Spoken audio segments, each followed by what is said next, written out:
So we're gonna give this trash a shot a little bit. The minute I see something that looks foolish, I'm done. So this could be a 10-minute stream. It could be a 30-minute stream.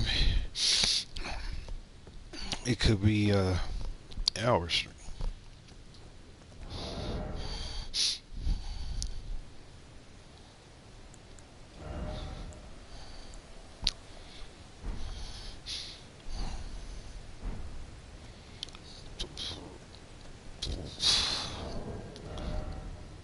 Excuse me.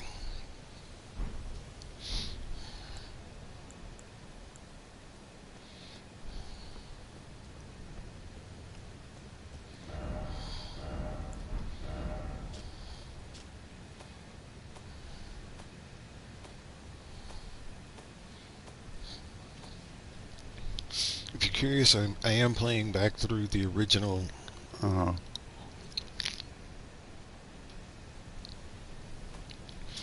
base game again. I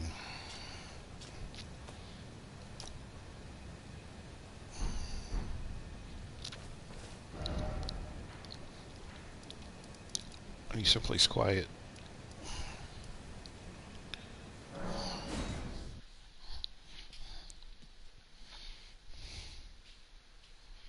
So feel free to go back and look at that if you want. I also have other videos. The other videos are usually pretty long, just because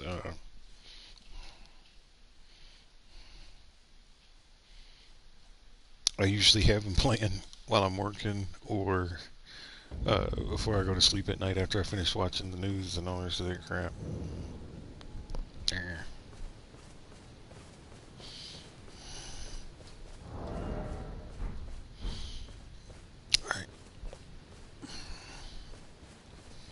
But it's amazing, like going back and replaying the game now, it feels like it's way easier than it was when I first started. Nice, come on. Nice. That's my turn.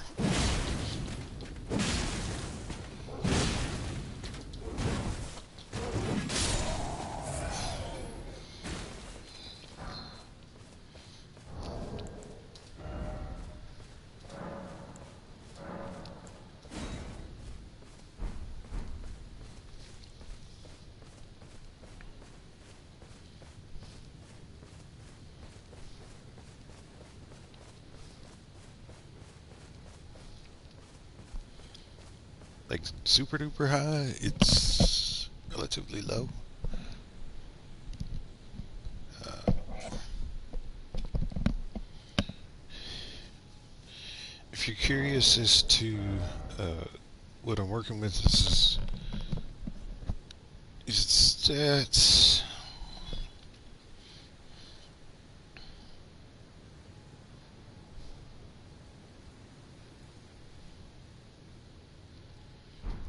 This is the equipment load, or what weapons we have. Hey man. How's it going?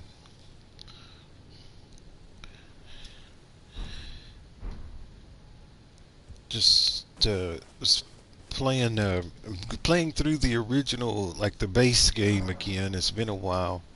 And I'm using a starting class that I haven't used before. Good to hear. Now I switched over to do a few of these boss fights, and we'll see how long this lasts. If I start seeing like the dumb stuff, I'm gonna end this stream and be done.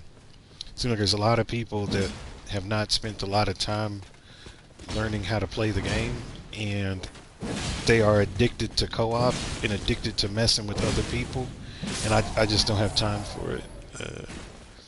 Yeah. I had let, if you watch my past couple of videos, not the one that I just did today, but I've literally either forced people to die or let them die and stood next to them when they died, because I was not enjoying them using me as a human shield. I was not enjoying watching them stand off in the corner and do nothing while the rest of us were fighting.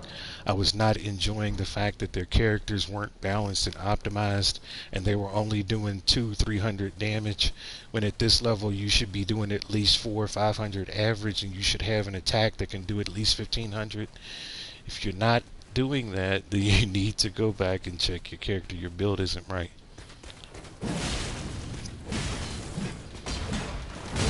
Nice. I saw that coming, but I was already in it. I got it. But I will kill people tonight if I see foolishness. I will do that. I think I am underleveled for Farah Missoula. What level are you?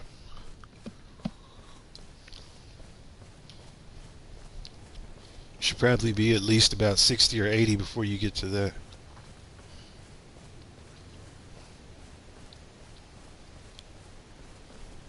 $109. You're over leveled actually.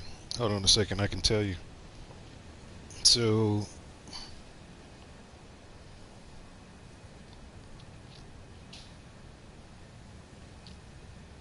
well, no, actually not. They say that it looks like average level for Farah Missoula is 120 to 150. That's the recommended levels.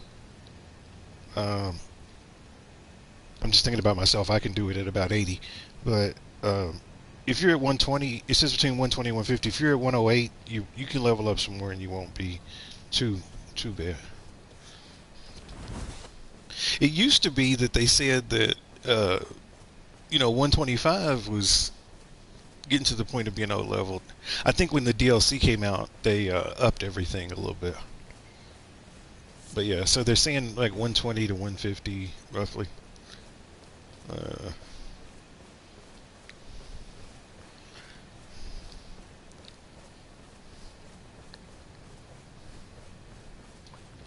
It's a slow. Oh, I didn't even have the damn thing on. I was gonna say it's a slow night. Emoji okay hand, medium dark skin tone, okay. I like how it has to explain the skin tone. It's a medium dark skin tone. I'm light skinned too. I'm black as well, so I may not sound like it. Originally, I'm from Kentucky, so I have a little bit of a southern accent. But yeah, looks like most of the online sites are saying that you should probably be at level 120. If you want, if you can take a screenshot of your, it's like, I'll show you if you can take a screenshot of 2 things and send them to me, I might be able to offer you some advice. Because I've played with a couple of different builds and I've tried different things, and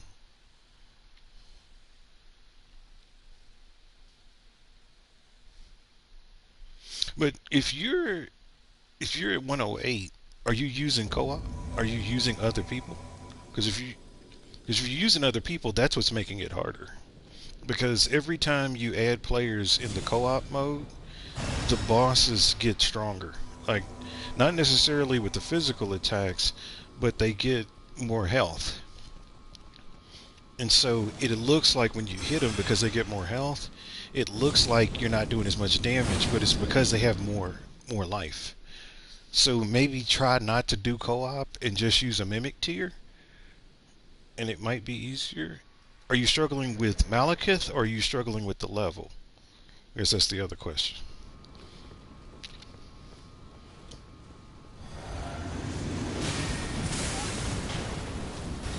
We don't have no music on today.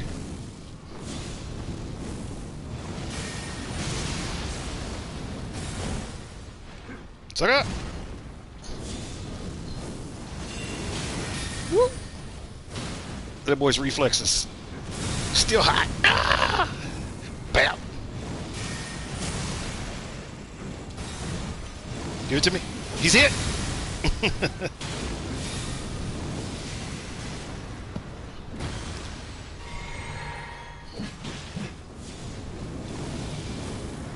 Shit! It's all good.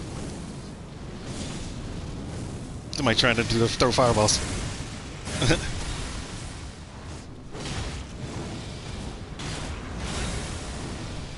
I don't know where the other player is. I'm trying to not be stacked on top of the other guy. And so if you're wondering why I was running in circles, I was trying to figure out where he was so he would be behind me, because I didn't want him to get the extra that Radagon was running. I'm gonna get hit. I'm good with that. It was a horrible timing on that shot. Sorry.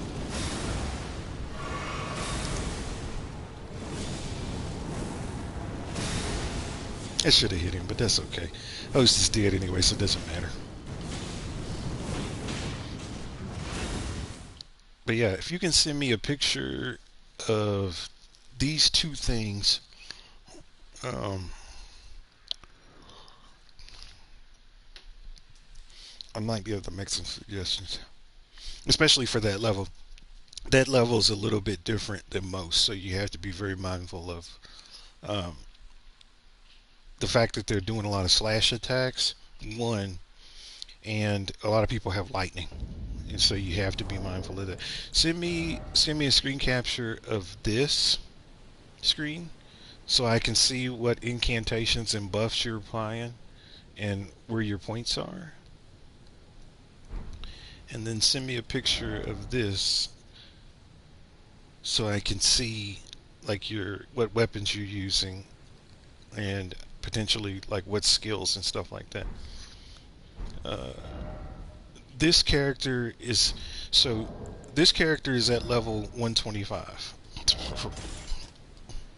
And I'm going to go to Ferrum Azula now so you can see what type of damage it does.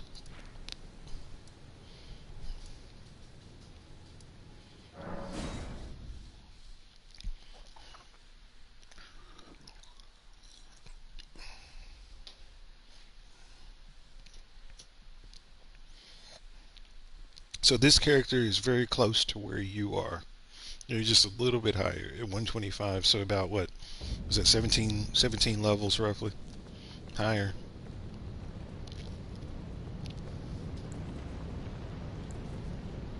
Cool. I'm doing about 740 on my skills.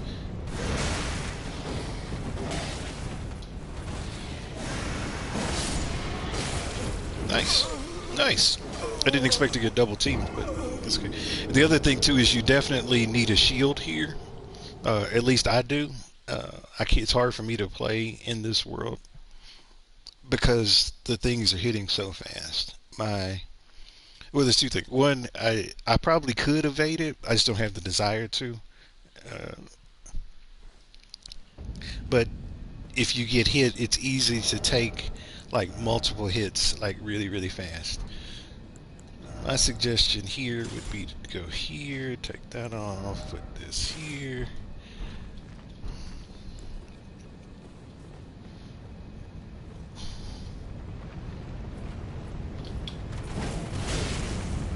He just threw himself off.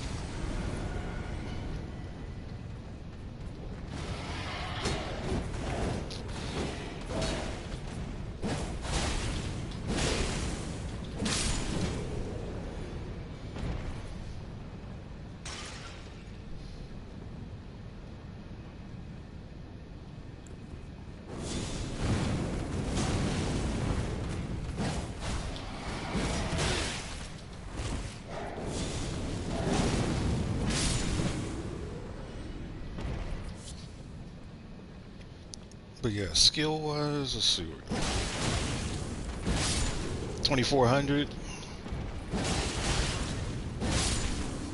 2200, 2400. So it's like your configuration matters a lot here. Like what weapons you use, how you use them.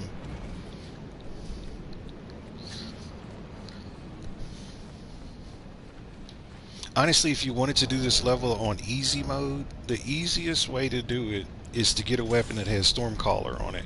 That has this skill. If you can do this, you can kill most things in this level, or at least I've found. Uh, I'm heavy. Change something. It's gonna bother me too much.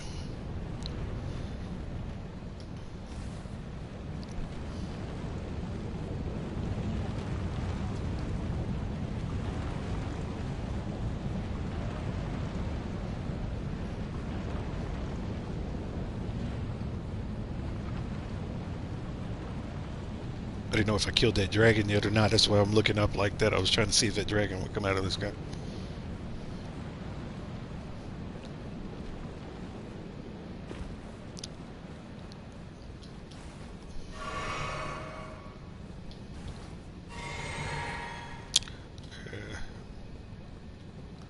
But yeah, if you got Stormcaller, you can take out most things pretty quick.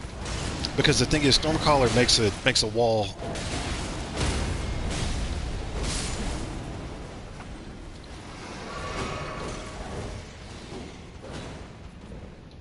Oh man, what's going nuts?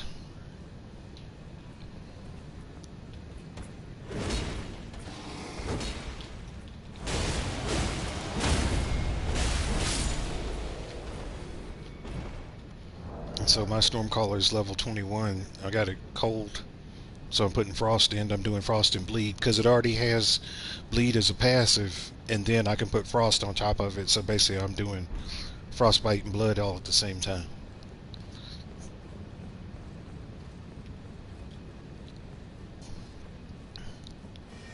But honestly, a lot of this stuff is not even really worth fighting. A lot of it is just a trap to get you caught up.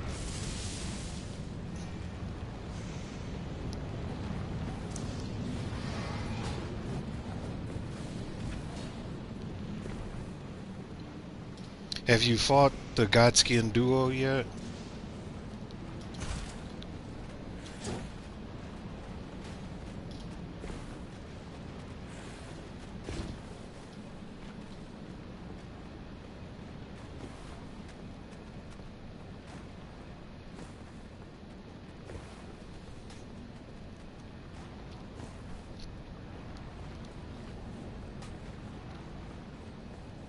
See, most of the stuff you don't even really have to fight. You can just walk right past it.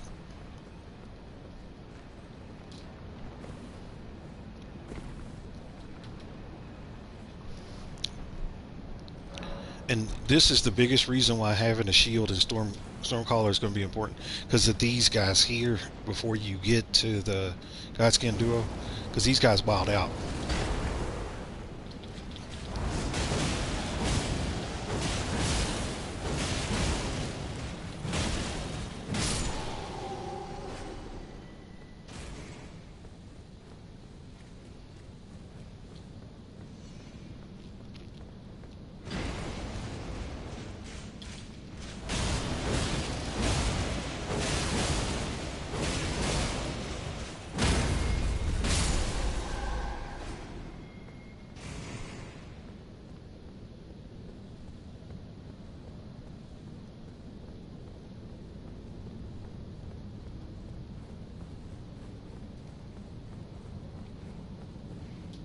When you get here, this is where the Godskin duo is, so there's going to be a fog gate here if you haven't beat that yet.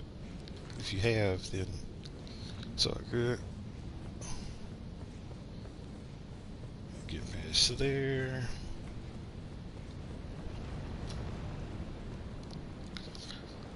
My suggestion is to go this way, don't go the other way. Wait for that guy to stop and then do a jump attack.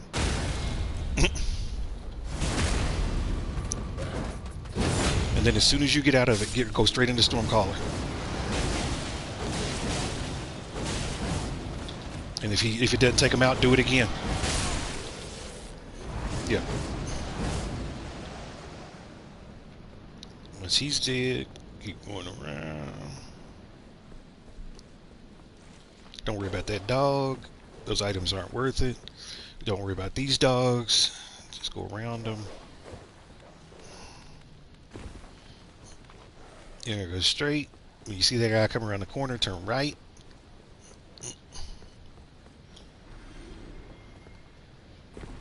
Jump.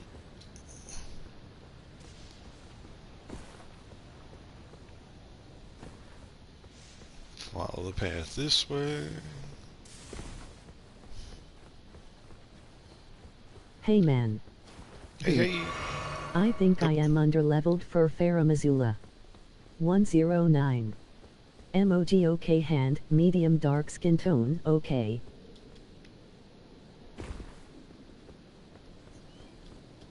Here.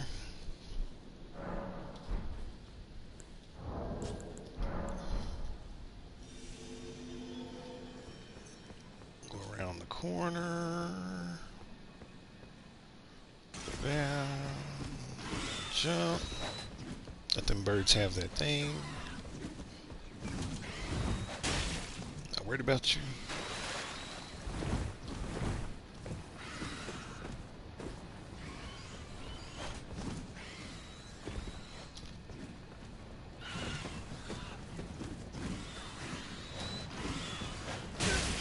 Saw that coming. I don't know why I didn't do nothing about it.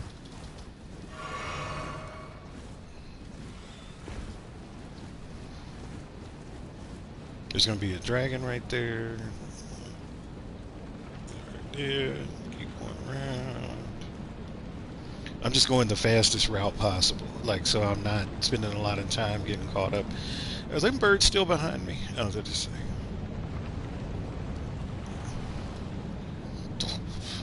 caught up looking for items and stuff. It probably wasn't a good idea for me to do that, especially now my bill's not right. It's okay.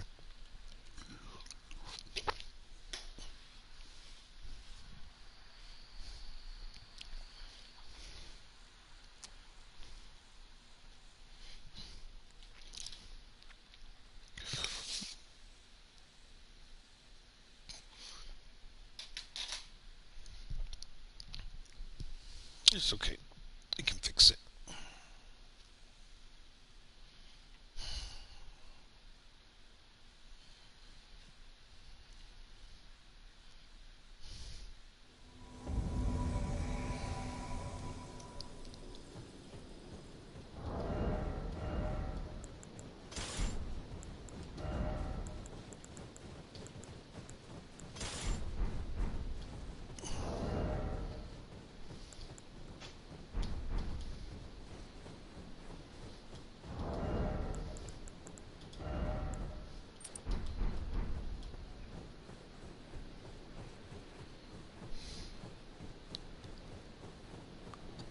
Yeah, I'd say the toughest thing about that level is all of those characters are using dexterity weapons, like high dexterity weapons. So they're moving really, really fast. So if you've done the DLC and you struggled with Mesmer, you will struggle with that. And this for the same reason. It's because they're doing dexterity attacks, and if you have a strength build, especially if you have a strength build, it's going to be super duper tough. That's why having a shield is going to be the most important. Most important.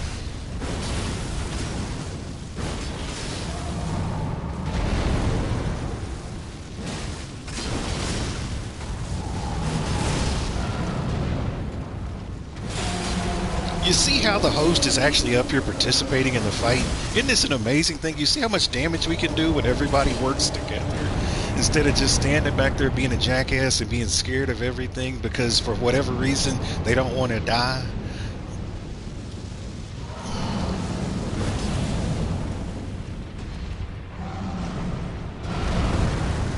I'm gonna get hit, but that's okay. I'll eat this one. Maybe not, because I got mad skills, but whatever.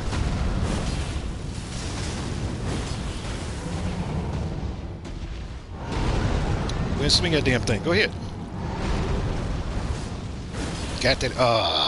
Yeah, I did get him still, I think. You see how fast this boss fight can go when everyone participates?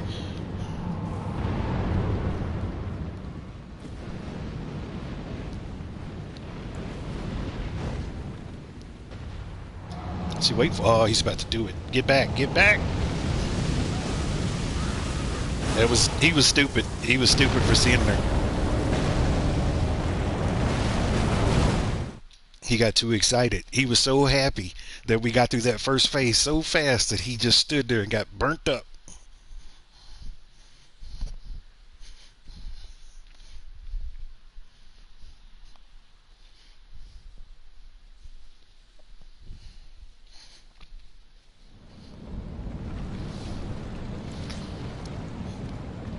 Alright, let's keep this going.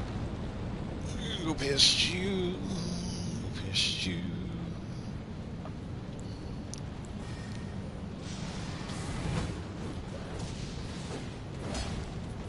Right here.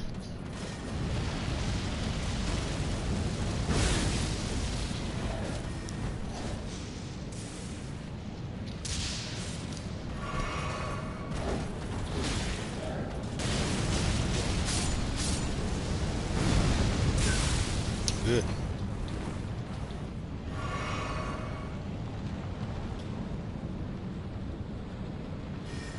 What's up, brother?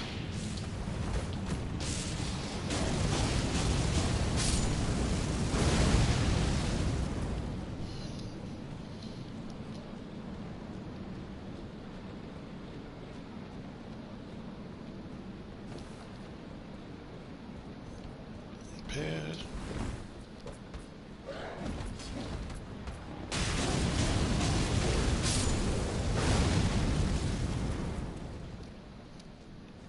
Now, I don't know if you're still watching or not. Are you still, is there someone here? Because I'm going to show you something that you may not have known was here.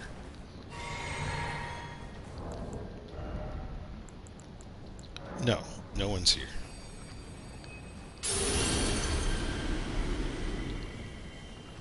Okay. Because I was going to show you there's a hidden boss going down that way. If you follow the road all the way down.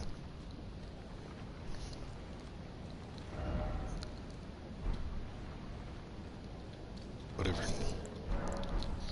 Alright.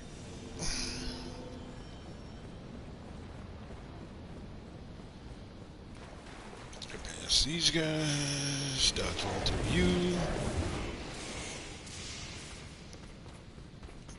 Put this side.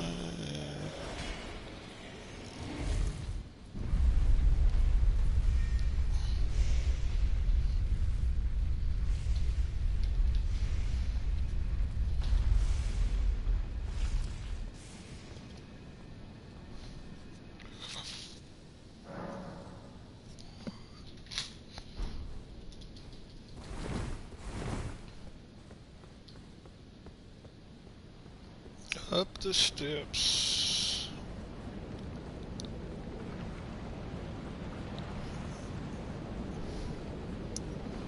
Fight the draconic tree sentinel.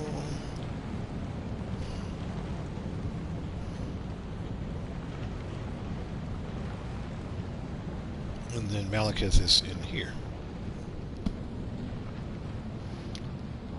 And that's how you get through it.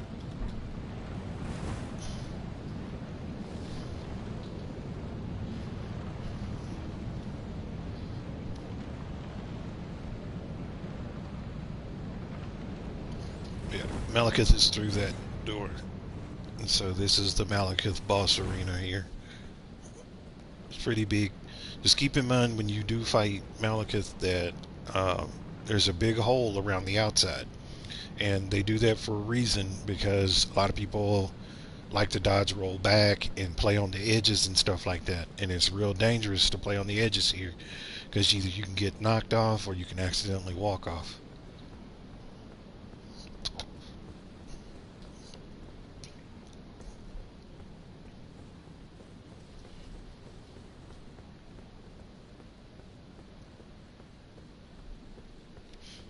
See, a lot of people in the beginning were saying they thought that statue was a statue of Mikola, but I think that's America. I think that's a picture of America.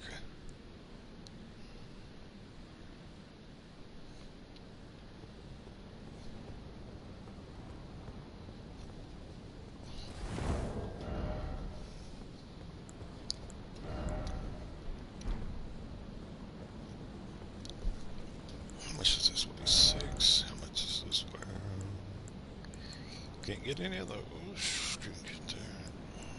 Get this. Nope.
That's why I gotta turn the music off sometimes. Ah, I pushed the wrong button. because it gets too, it's too much listening to that all the time.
Just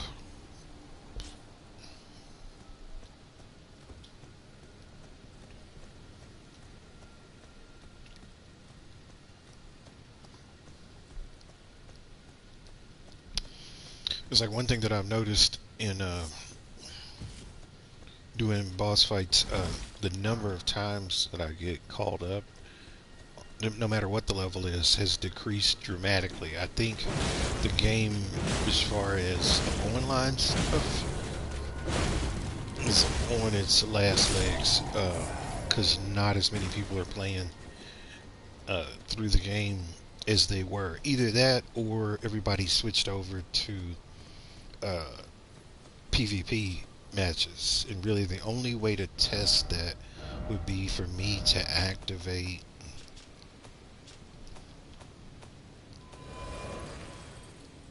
this, like one of my least favorite PvP boards.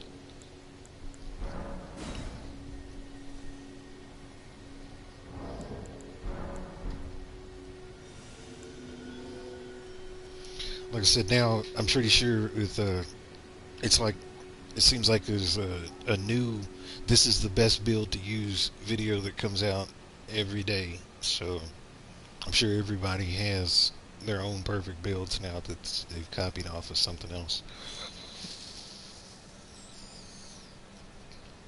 So the bosses may not be that much of a challenge.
Still to this day, I don't understand why people get so excited when they see me dressed up like that Alvin guy. Is that like people's favorite characters? Like, what's the allure? What's the attraction to that? Because it seems like when I dress up like that, I get a lot more people that either they put on masks too, or they run up to me and they start running around to me in circles. And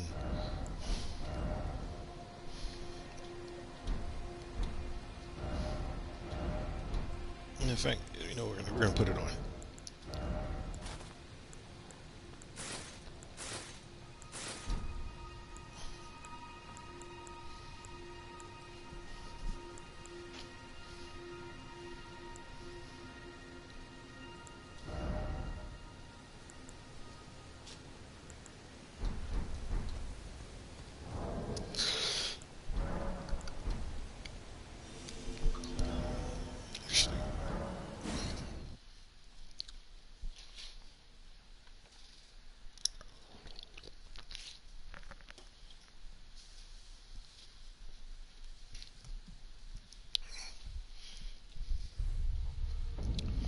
Because it seems like for me, it runs one or two ways. Either when I dress up like that, I've been sent home immediately because people think I'm messing around, and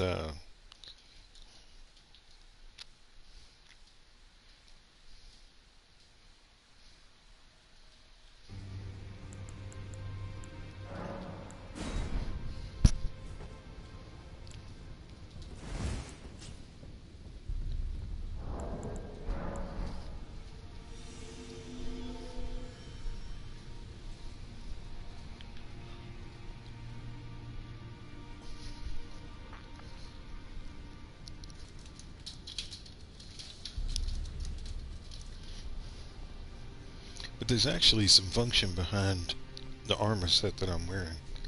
Uh, and the biggest one is the resistance to rot, poison, and bleed. Because I know a lot of people that like to invade like to use those things. And so, because here's the thing: if you actually want to be a really good invader, the best thing you can use is lightning. Because lightning has one of the lowest resistances, no matter what, and the lightning attacks actually are pretty good. But you need to have a dexterity character to get the most out of that lightning build.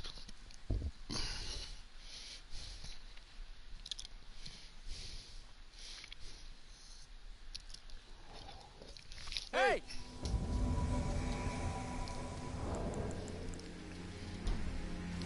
Let's go. Let's just start moving. Let's just start moving. I still don't understand that to this day. Why do people want you to emote them when they come in? Uh, because my thing is, you somehow or another magically have honor when you're out here, but then when you get inside that fog gate with the boss fight, you're the same person that's running and not participating and not helping, and you can just walk through the gate because there's really no reason for you to be casting out here.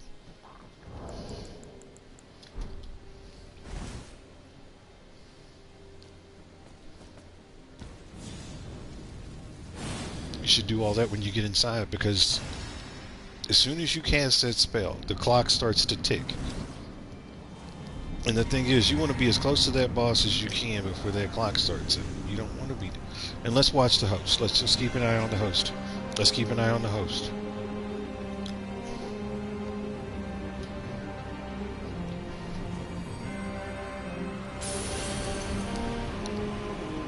He did it on purpose so that he could delay getting up there.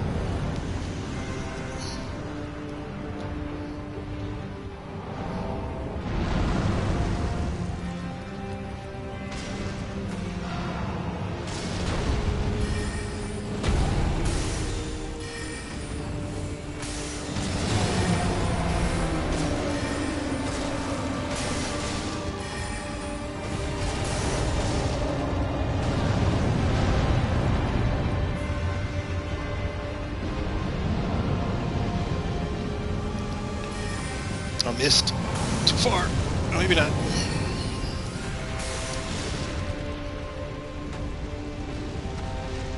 Come on.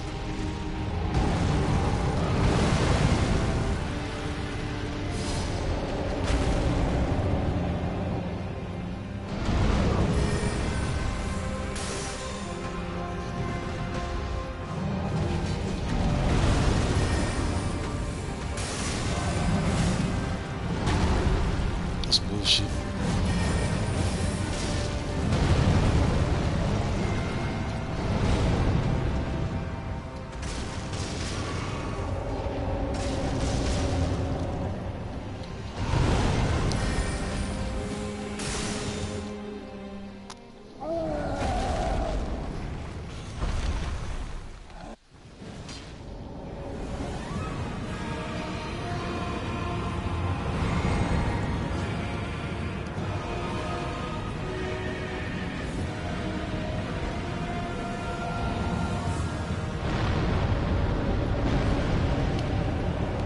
It's not gonna be good.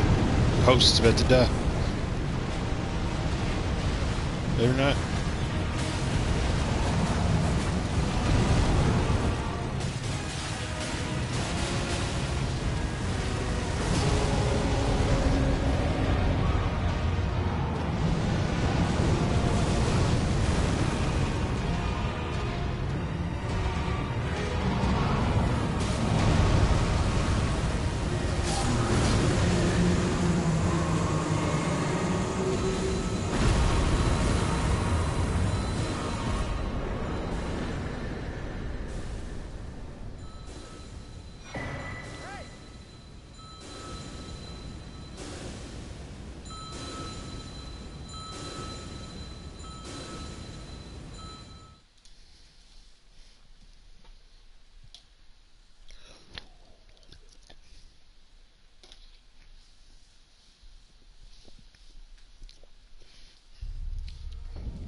Oh, man.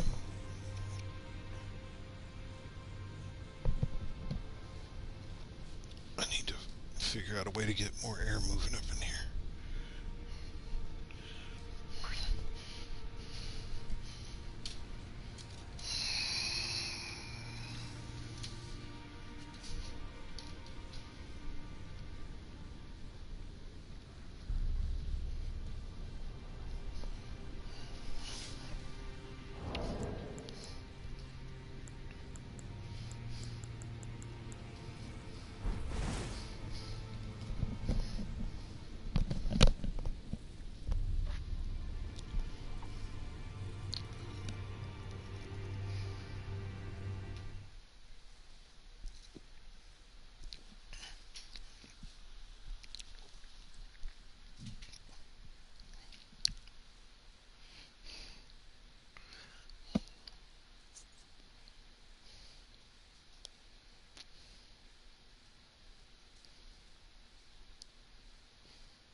Oh, let's see where we're going now. So it's active at the lower levels now. It seems like maybe it's time of day dependent. Maybe that's what it is.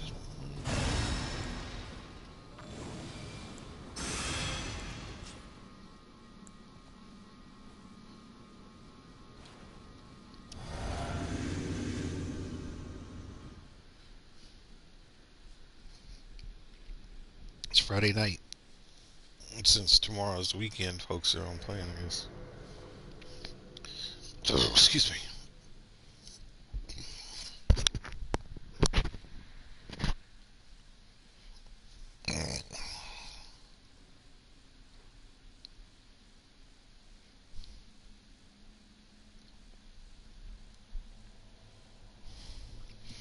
I'm kind of already getting.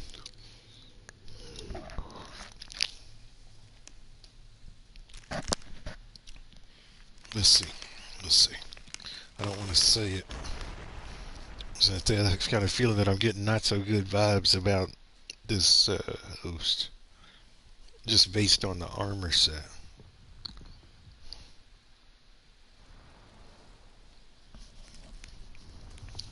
They don't have much protection. So you better be good, brother.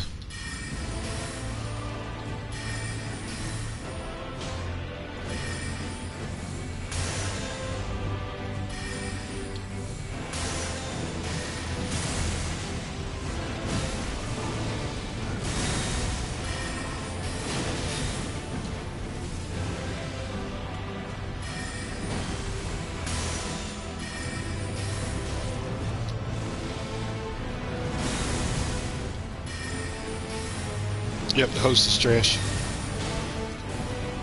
I'm done. Back off.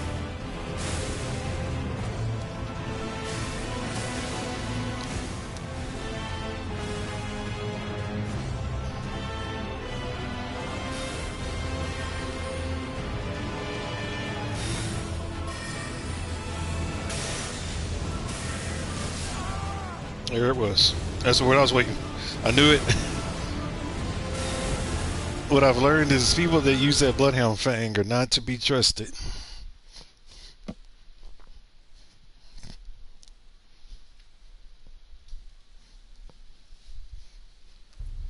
Because what he was doing was he was waiting for me to attack him and do damage, and then once I had his attention, he would run up behind him and do his little skill. And that's all he was doing. That's all he was doing, right? And so here's the thing about it. While that's nice and all, yeah, I'm glad that you're helping. It's not consistent and it's reliant on me. The only reason that you're winning is because it's relying on me. And so I feel like doing that uses me as a shield, so you're using me as a diversion so that you can do your little flip attack. The other part, while that's fine here, and it works with this particular part with Radagon, that doesn't work when you get to the Elden Beast. So we'll go through all of that whole exercise of fighting Radagon, and then we'll get to the Elden Beast phase, and then you'll just die. Because you don't know what you're doing.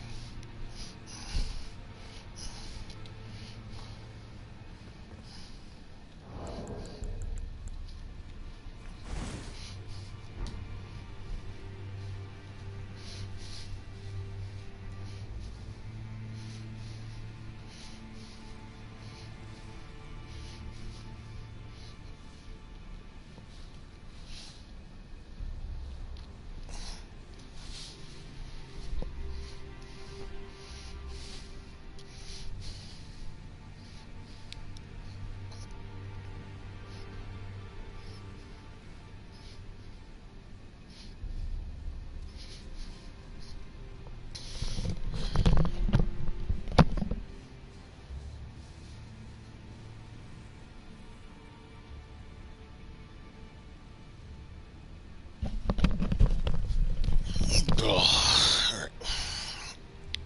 Changing something a little bit more comfortable for today, or for the evening at least.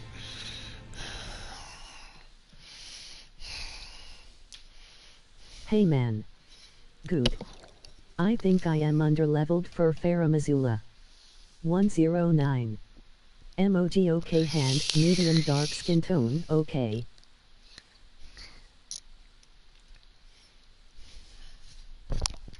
It's like I think it reads that again every time somebody comes in and leaves, so why are you all the way over there? Why? Why? Get out of my way. Get out of my way.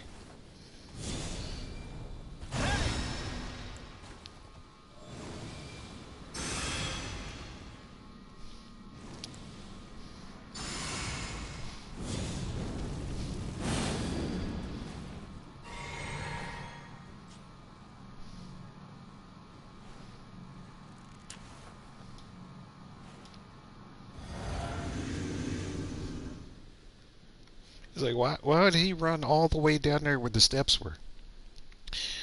And he thinks he's going to get invaded. My thing is, just stand by the door. The invader comes, just go through the fog gate. Fight the boss. What's the worst can happen? You lose. You don't want to fight the invader. Because trying to fight him at the bottom of that stairwell, they, you do have an advantage by fighting from the high ground. But you got to remember that when those invaders come in, they're invincible for the first couple of seconds. So it's best for you to get back so then that invincibility wears off.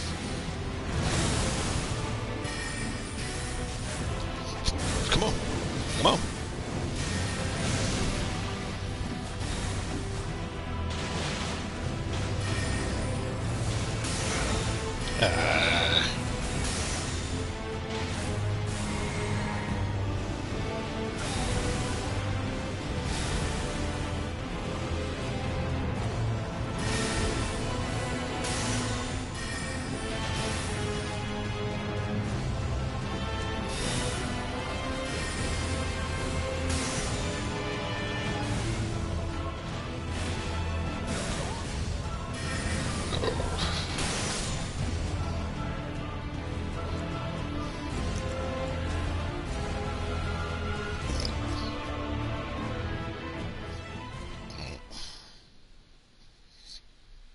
These guys are pretty good.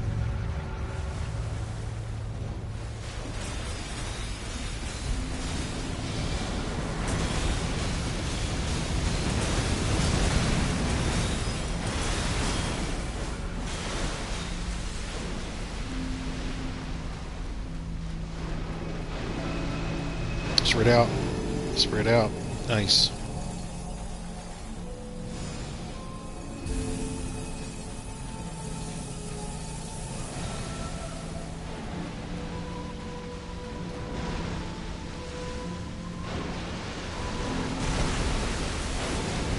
Got him.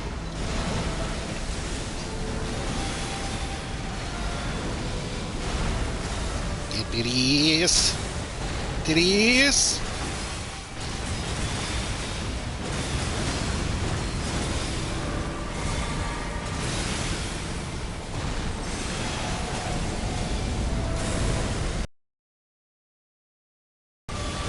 What?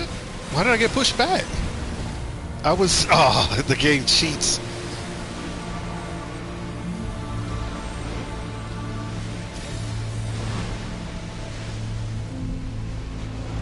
That was totally my shot to be had.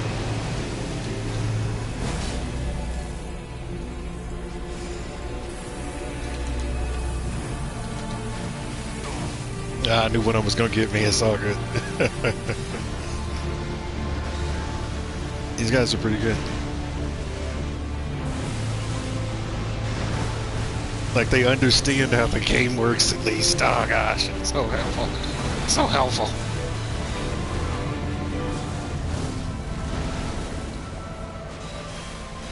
How did that not hit him? Like, I don't understand.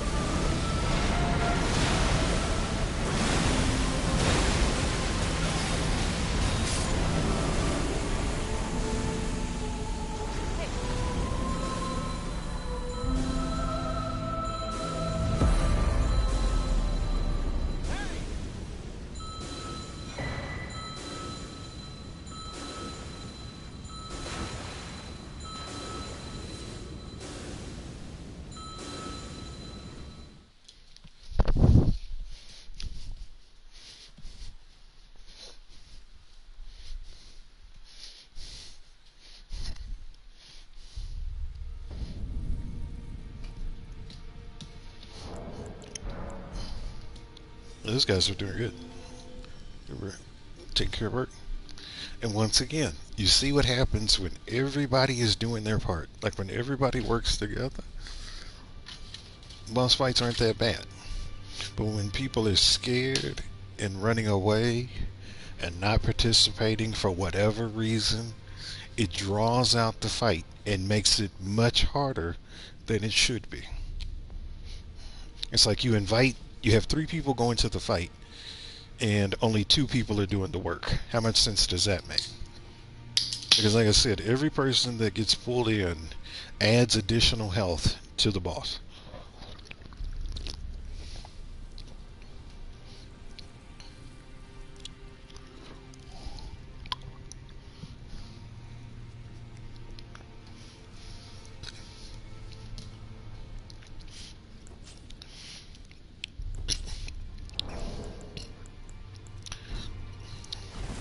And you're probably saying to yourself, well, you're pretty good. Don't you want the extra challenge? No. And the reason why is because I always play, like, I have a character that plays on the hardest challenge. I don't need you to make up challenges. And by the way, you doing that is a violation of the terms of services for this game, because it specifically says not to play games within the game, just to play the game the way it is.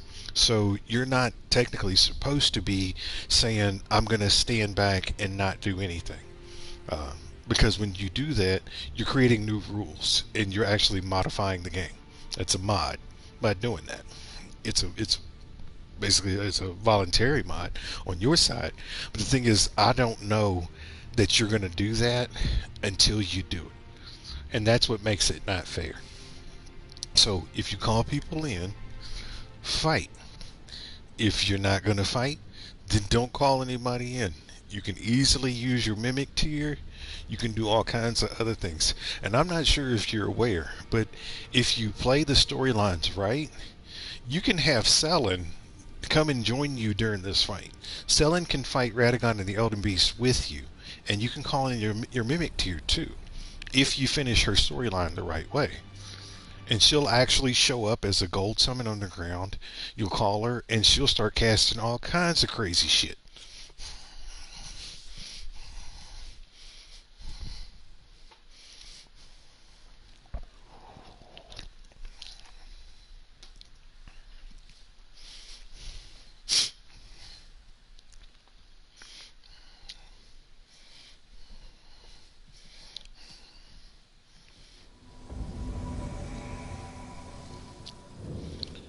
Let's do it.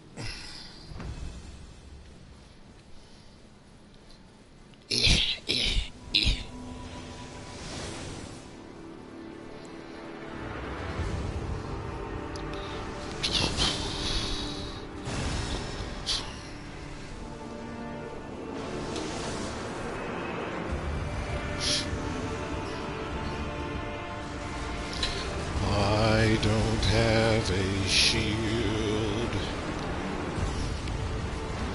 Nice.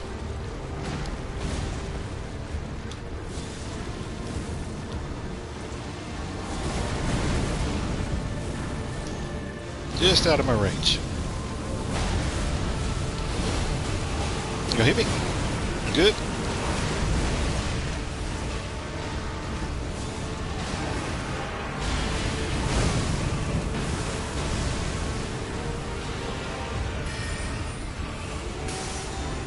What am I using? Why am I using that?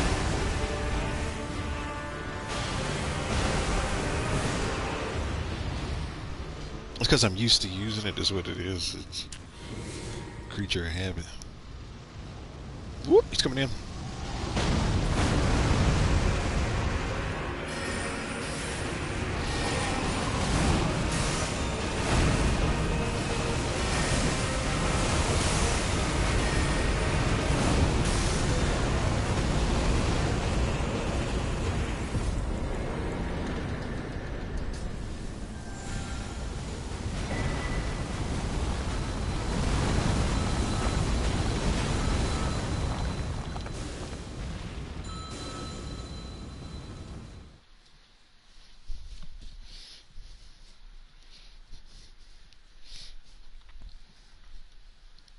See how easy the boss fights are. You see how much money you can get.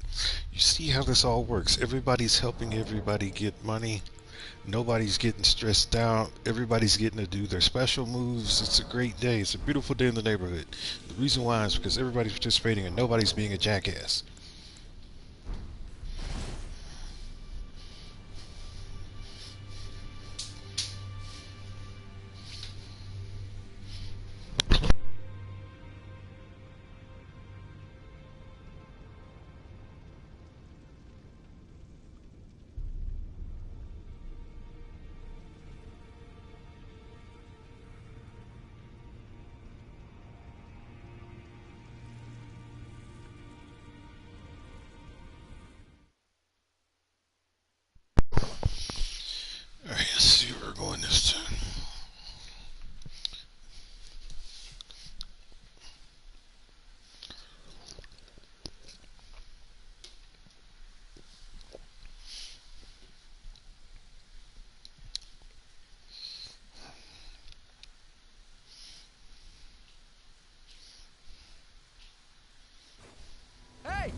he's mad at me.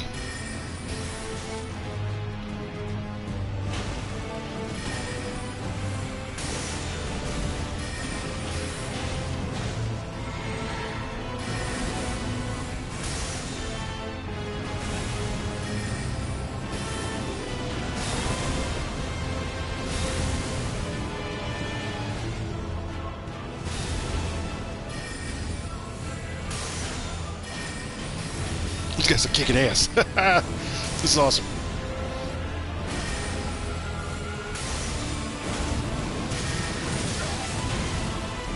That's alright, I got greedy.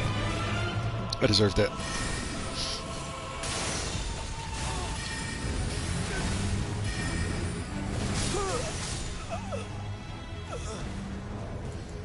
Everybody was getting greedy towards the end.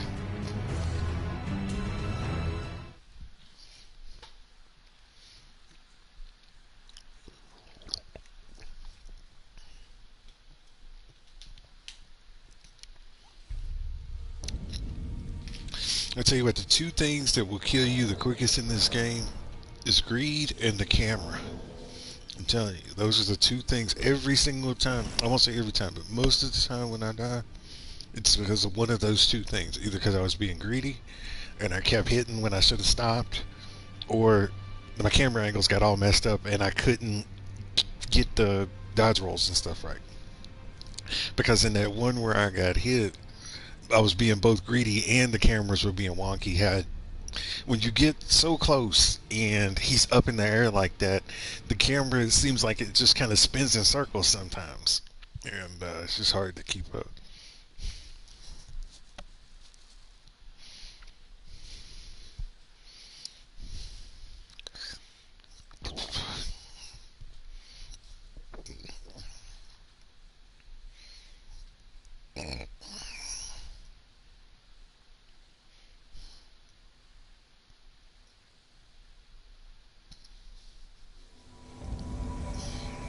This isn't. This is that same guy from before, so this is not going to go well.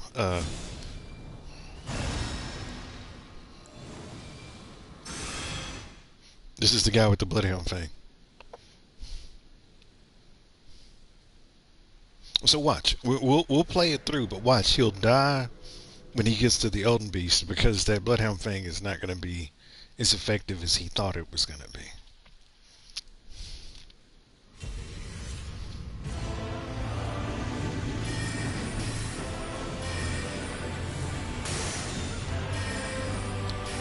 Well, you're going to die before that.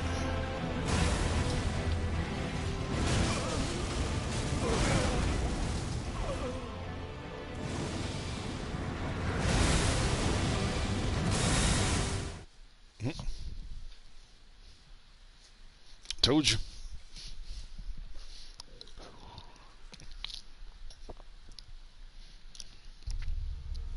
And so if that happens to you, that means that you need to stop calling co-op players until you can learn the move set so that you don't get caught up in dumb stuff like that, because that grab attack is actually one of the easiest things to get away from. It's not like he does it instantaneously. It's not like when you fight Bale. Like, you can fight Bale and then all of a sudden, like, he lash out and grab you with his mouth and you're dead. It's really telegraphable. He charges it up. He's walking for it while he's doing it. What you need to do is unlock and hightail your ass the other way, right? Instead of just walking backwards or holding your guard button or whatever you're doing, don't dodge roll backwards. Don't walk backwards. Unlock and run in the opposite direction. I don't do that a lot of times because I sort of know where he's going to hit the ground and I can jump and get back. But if you don't know, just unlock and run away. Just run away. Don't sit up there and waste a bunch of time trying to... But it's clear that that person does not understand that boss's moveset yet, so that's alright.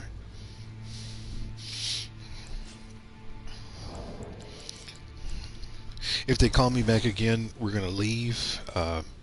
Actually, no. We'll do it one more time. I give everybody 3 chances, unless you do something stupid.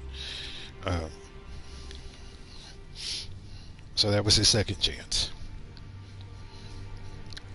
It's unfortunate that he had to go out that way. because that didn't need to happen. So it's like some people can handle being that level 125 and fight against the bosses and stuff. And some people, it's a little bit more of a struggle.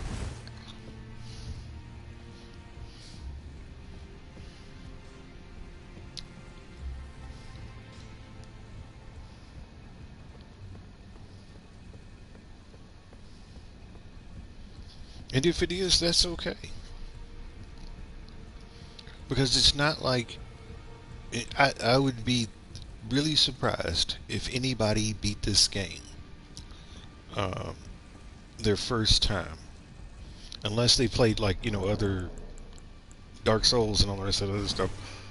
But I'd be surprised if anybody beat this game their first time at level 125. I think it's a very challenging thing to do.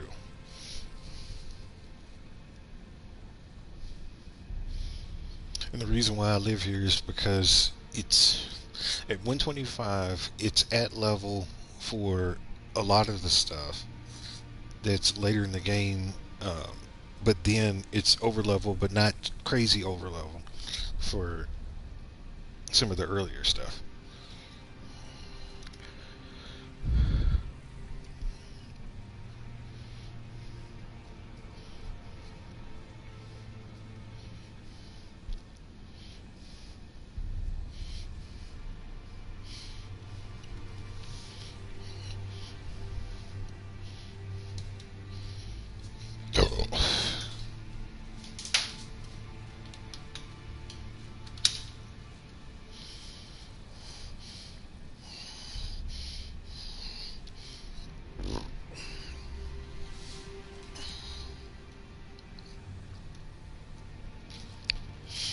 In playing the game, I will say, from the beginning again, after playing the DLC, a lot of the characters that you meet and that have quest lines and stuff, a lot of the NPCs,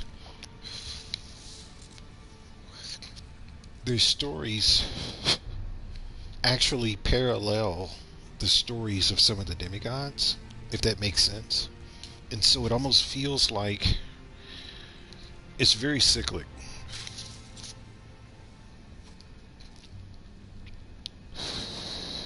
In what's happening here, and that it's happened before.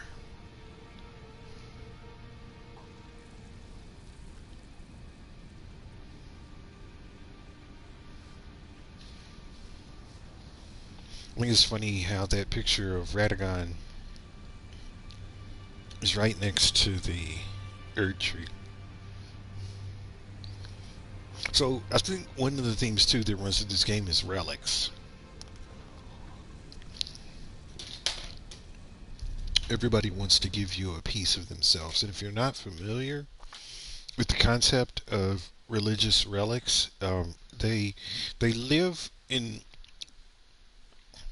Christianity. They live more in Catholicism than they do in the Protestant faith.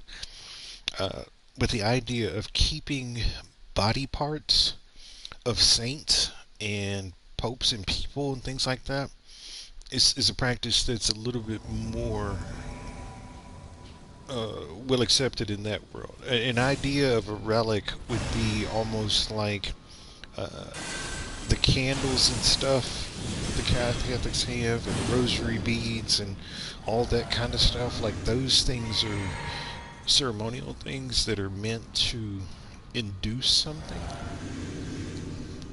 or invoke something. But the game likes to use a lot of relics, fingers and weapons and heads and body parts, just different things.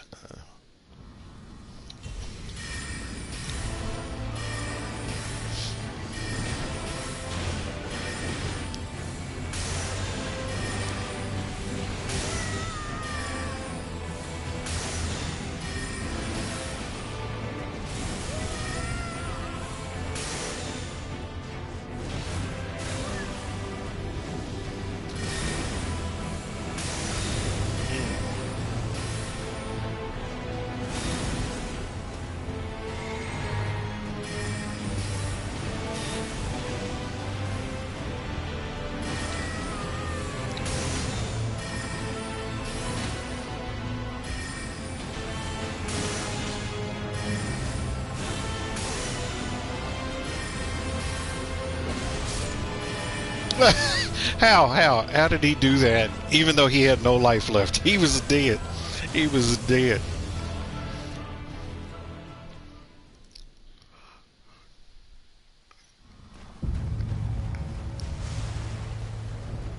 I like how they could allow the computer to finish their. So if that would have been you or me, we would have just been dead.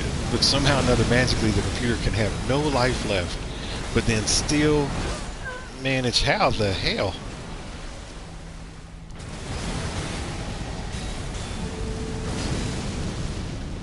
That was a quick one. That was.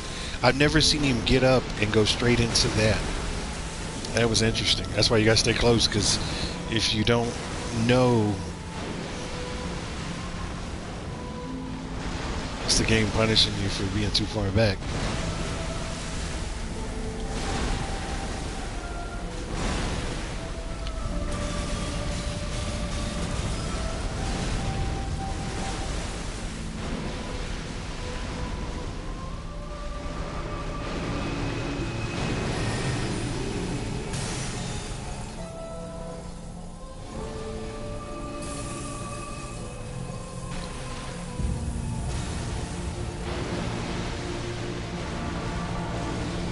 Good. Let's get it, brother. Let's have a good time together. Need the host to step up here, because I'm going to take this Elden Star for a little bit.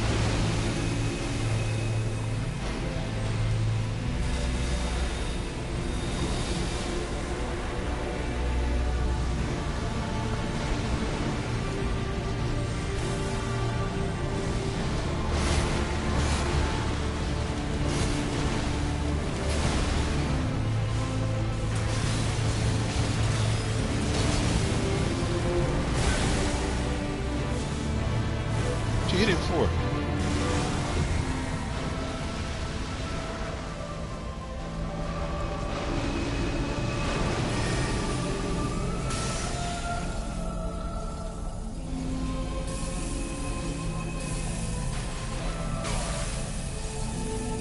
It's not looking good.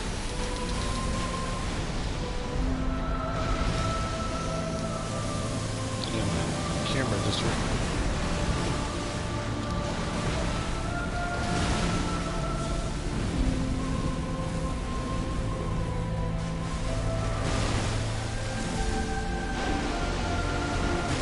Alright, our time's almost done, boys. The boss is, the host is going to have to finish this. We need to see the host step up here for a second.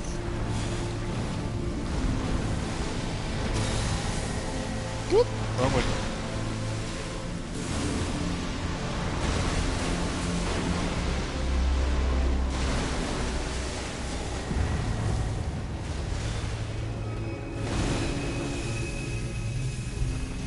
Kill him.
Oh man, it's hot. So 125, looks like level 125 is pretty high tonight for boss battles, which means that it's probably the same for PvP. So if you're tuning in and you're trying to get a weather report, there's your sunny day right there.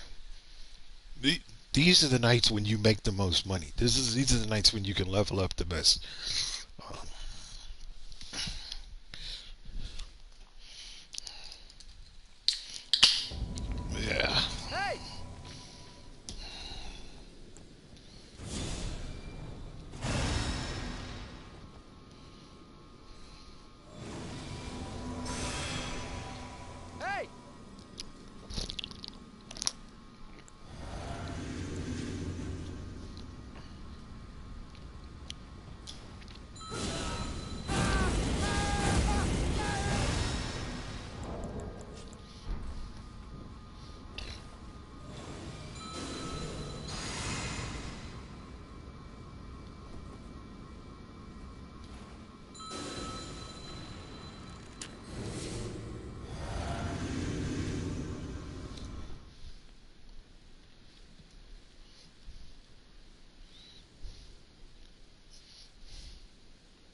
Good luck using that weapon. Because it's fraught with danger against him.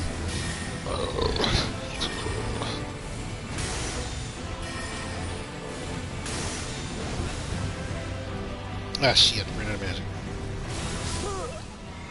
You know, it's just, like I said, that's the way it always is. Like, the host always gets pissed because you don't emote them, but then they die.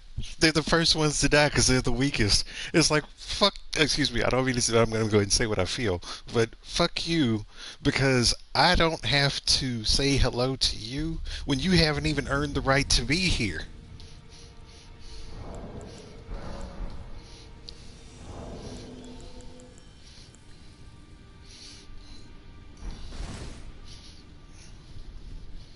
It's like you came in with a poor weapon choice. You had a colossal sword that you had no control over.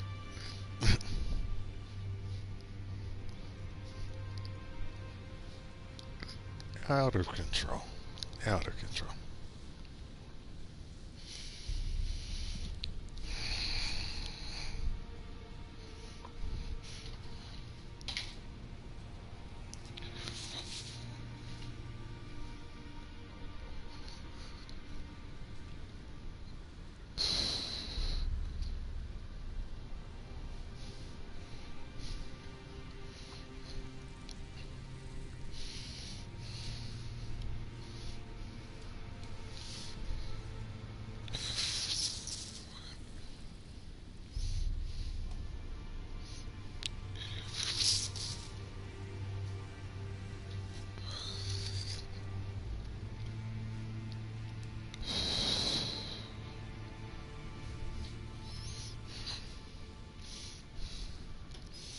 If you want to earn my respect, have a good fight. If you want me to be proud of you and happy of you, then do your best. Don't just bring some crap. The Furrow Finger was working it out. The Furrow Finger was playing up, so that's ideally what you want. Like I said, when you have somebody, like I'm an intelligence build, whether you believe it or not, and I can show it to you. I'm an intelligence build through and through, right? But for me, that is an ideal situation because while you're on the inside working your magic, I'm getting pop shots on the backside regularly. And my pop shots go anywhere from about 1,000 up to about 15, 1,600, depending on which one I decide I want to do. And I'm doing them regularly. So while you up there smacking and evading and doing your thing, I'm doing something that doesn't make a lot of distractions, not a lot of light, it's not a lot of flashing, it's not something that inhibits your ability to be able to see the boss, but I'm putting in work on the backside.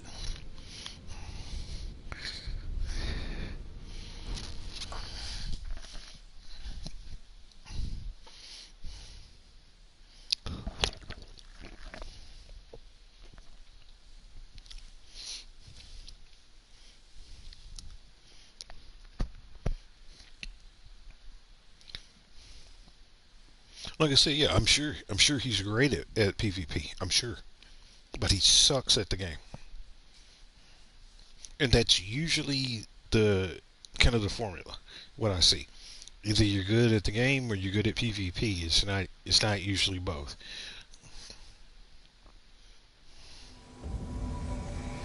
Hey!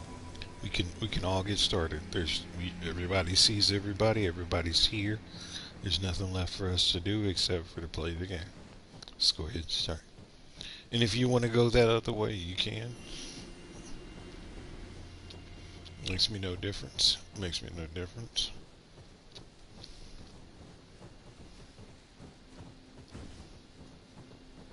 You can go through the gate. The D's Gaming.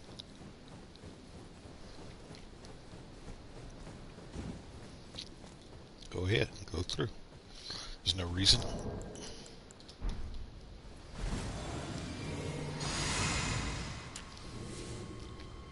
All things you can do inside.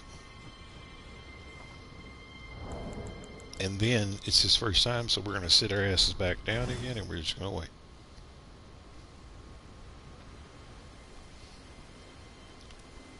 Now, if you wonder why I sit here, it's because it gives me the best vantage point of seeing when the recusant comes. And then it also protects me from them sniping off of the edge on the other side. Because I've learned that the recusant spawns in either one or two places. Either there or right in front of you.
You know, I honestly think this game does random forest analysis when it determines where to put them fired. Because it seems like it is statistically almost correct every damn time. Like it wants to pop a buddy to feet. Yep, we got that one.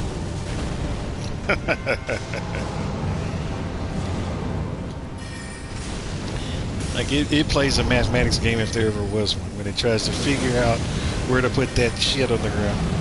I'm hit. Maybe not, because I'm good. Nope, nope. Nope, it don't work like that, sir. You wasting your own time. They should be hitting his leg right now. They should be destroying his leg. Thank you.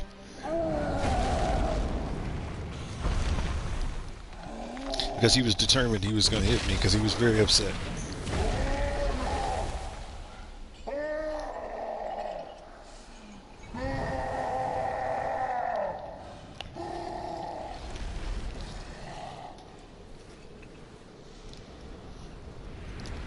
The dish.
Look at that, 24, 25, 26,000. Oh, god damn. He's upset.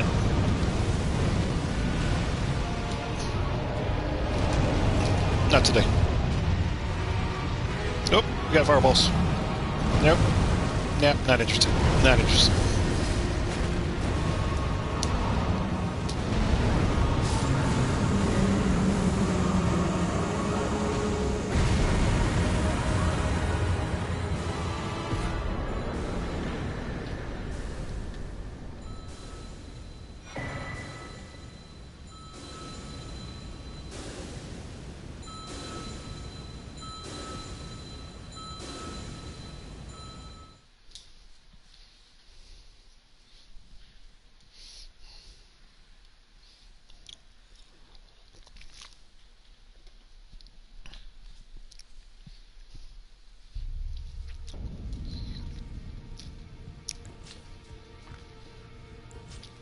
I was being real greedy on that one. Real greedy. I mean, it paid off, but, you know.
Hey man. Good. I think I am underleveled per Farah Missoula. 109. Emoji okay hand, medium dark skin tone, okay.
Sorry about that. I didn't realize my microphone was up. So it's talking the whole time, but talking to nothing. Uh, as you probably could guess, I was not really happy with that last performance. And the reason why is because, as much as the host was an intelligence build, so am I. And there's no reason not to move your feet. Uh, what I think, if I had to offer any advice to anybody that's an intelligence build, cast twice, then stop. And no matter what, after you cast two times, move, stand in a different spot, cast twice, move, stand in a different spot, cast twice. And the reason why is because if you get to that third one and all of a sudden the boss decides that it wants to come after you, you're going to be in the middle of your third cast when he strikes you, no matter what, if it's Radagon, anybody. And the thing is, at that point, by the time you get to the third one, you're just spamming the button. You're just spamming, and you just, yeah, and praying that he won't look at you. But you see how far prayer got that guy.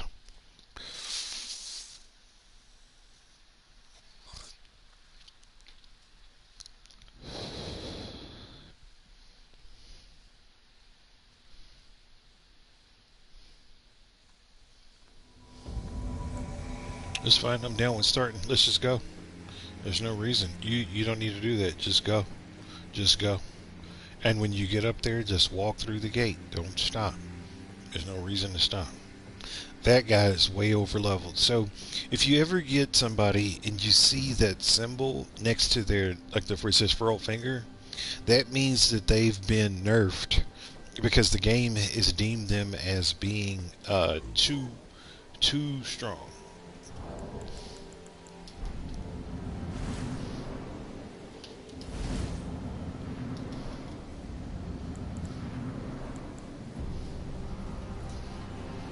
So since he's over leveled, you should be good, right? You should be. Where's the host going?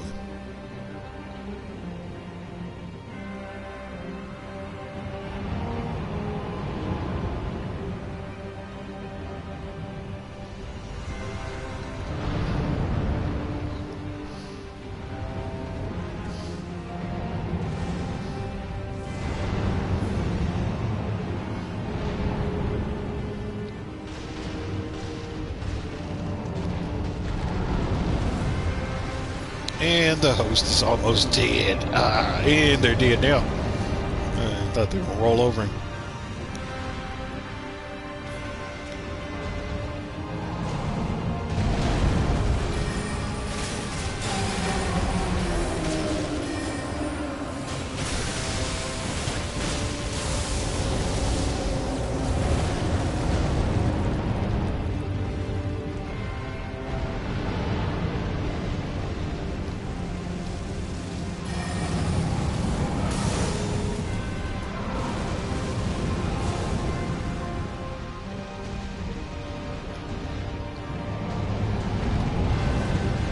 Word? We really gonna try that?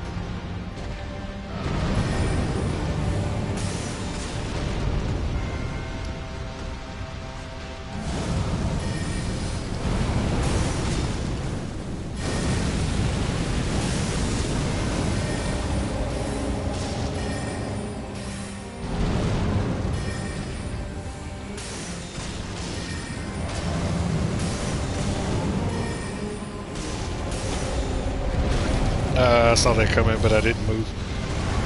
That's on me. It's all good.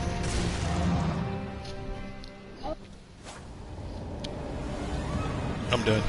Yeah, I'm done. The host is not really.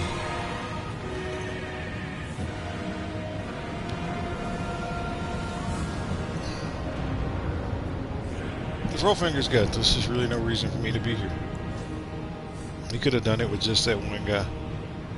Ha! Nice. And the prophecy is true. The host was trash.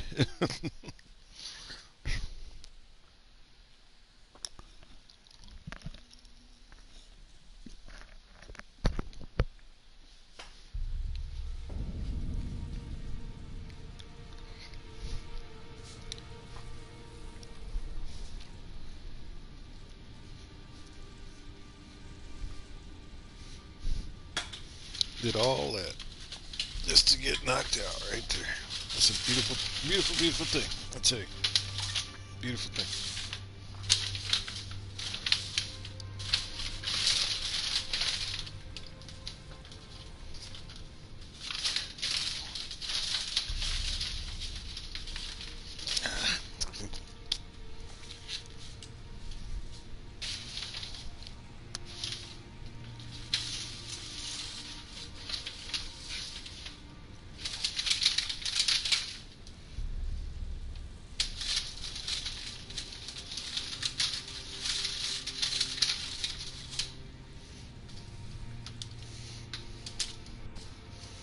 One second, let's take a little break. Need to make a small pit stop to the kitchen.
All right.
But I'm telling you, a lot of you guys are wasting time doing PvP matches, invasions, and stuff like that. If you want to make the money, it's in the boss fight.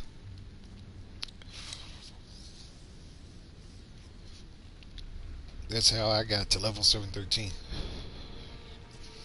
Because I realized after doing PvP matches, and you win some, you lose some, because the amount of money that you get from a PvP victory is actually based on a percentage of the number of runes that the person that you killed needs to get to the next level.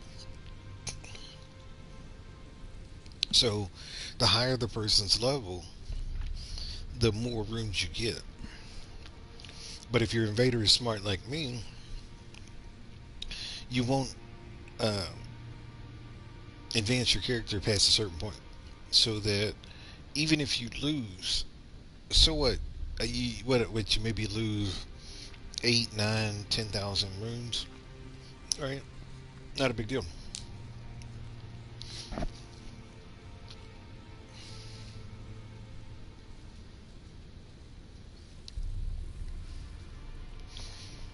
The game definitely does use greed. It uses greed as an enticement, but then also as a way to meter you. Because the greedier you are, like I said, the more risk you take.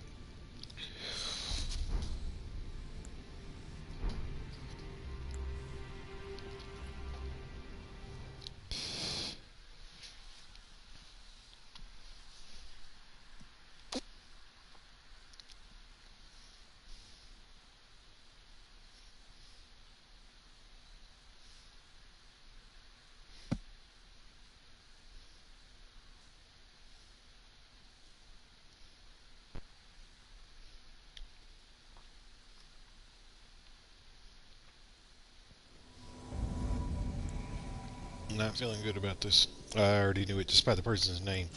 They got a Bloodhound Fang, so we're gonna have to be on alert for this. I'm not. Mm-mm.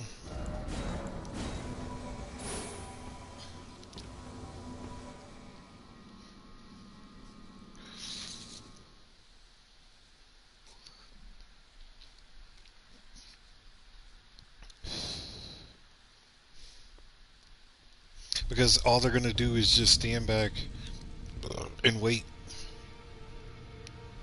Let's take that one off for a second because I don't feel like blocking anybody right now. Excuse me.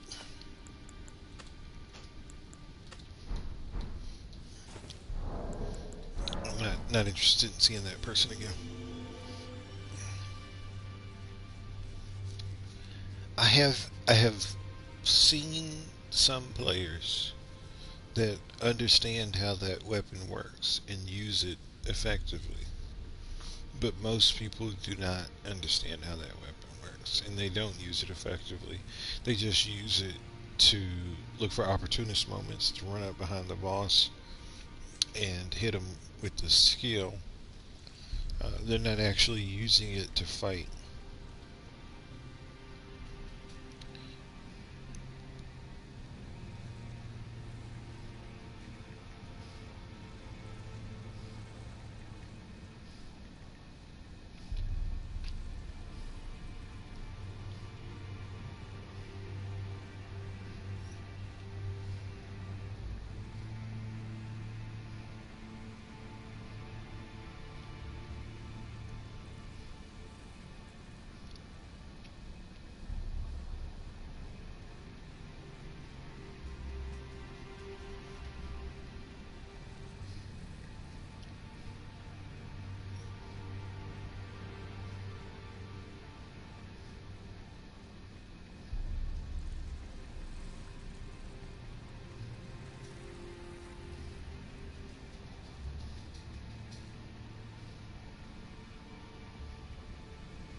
Hold on a second. Let me check on this real quick.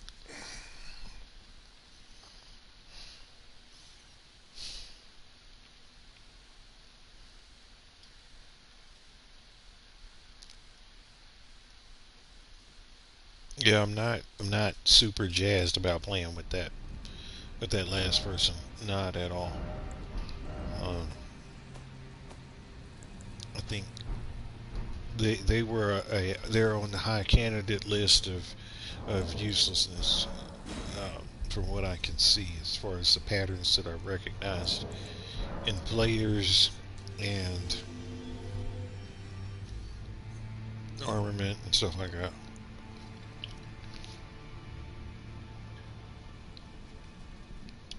If they call me back again, I'm going to block them. If they understood the message of I'm not interested, then maybe another time. Like I said, I'm not feeling the Bloodhound thing. Um, like I said, unless you have enough skill, it is a really challenging weapon to use. Like great curved swords in general, any of the great curved swords.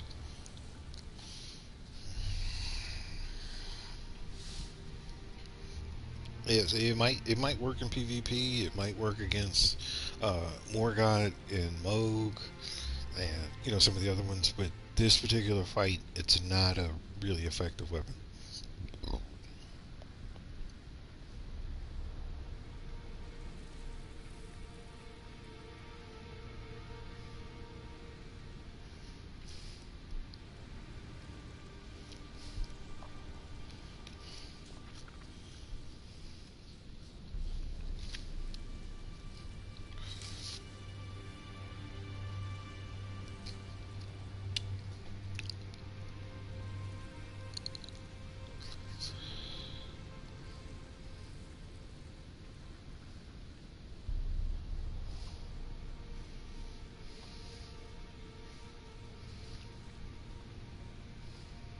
I hope a lot of you new players are paying attention to the age of the Elden Ring videos you watch if you're watching them, because if the video was made, uh, you know, more than a year ago, this is not the same game that it was then.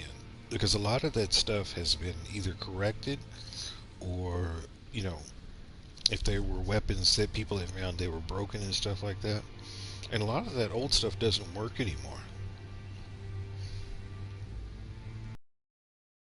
So, this is a note to everybody that uses YouTube videos for everything. Look at the date of the video, uh, and make sure it's something that's recent. And that's why a lot of times I use the weapons that I use. The weapons that I use are weapons that have been in the game since the beginning, and a lot of them were never broken. They were very well balanced weapons to begin with, and I knew that if I started using them, I wouldn't have to worry about them being nerfed, and I could be consistent with my gameplay. But see, it's like if you're a ganker, or if you're somebody that likes to exploit the flaws of the game, then when the developers patch it, now you got to go out and search for a new build, and then you have to learn how to use that build, and then you have to get comfortable with that build, and then you have to get to the point where you can actually do something in a boss fight. And so that means you're very dynamic. I've been playing pretty much the same way for about the last year, and if you don't believe me, you can go back and look at some of my older videos. Uh, I pride myself in consistency, if not more than anything.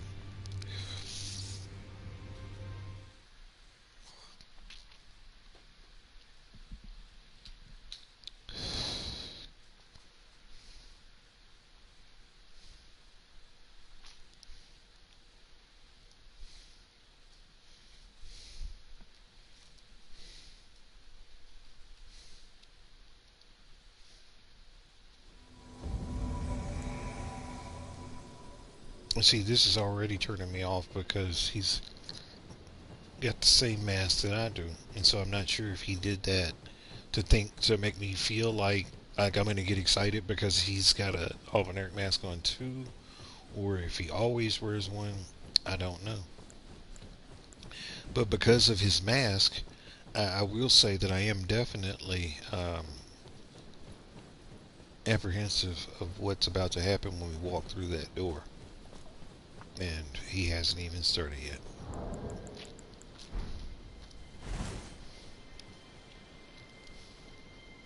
I can still hear his footsteps. He's so close to the door. Just summon who you need. Start the match.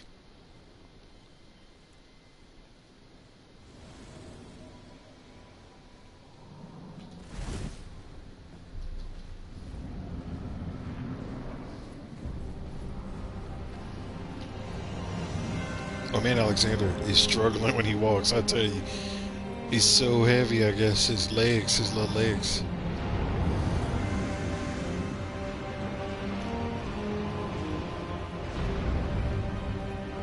Some good damage. That's some hella good damage. He's got bleed.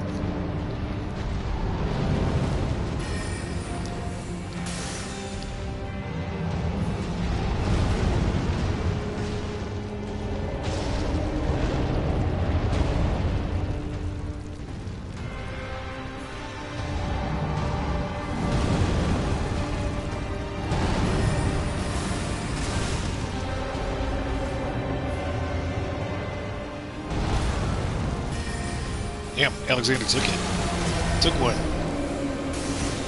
Flame punch him. Do the Soryuken.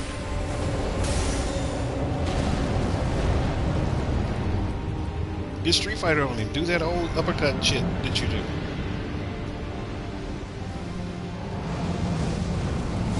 Yeah, he's a bleed build.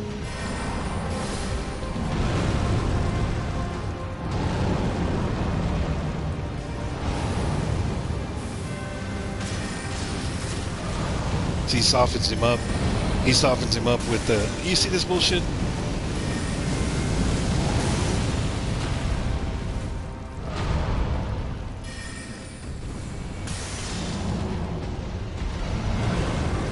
He softens him up with the blood, and then he goes back and he goes in with the blade.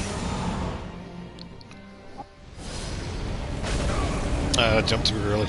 It's all good.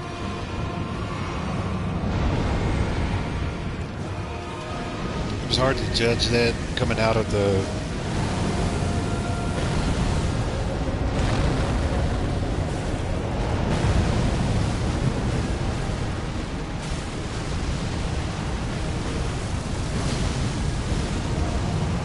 Let's get it up to 20,000. There you go. That's how you do it.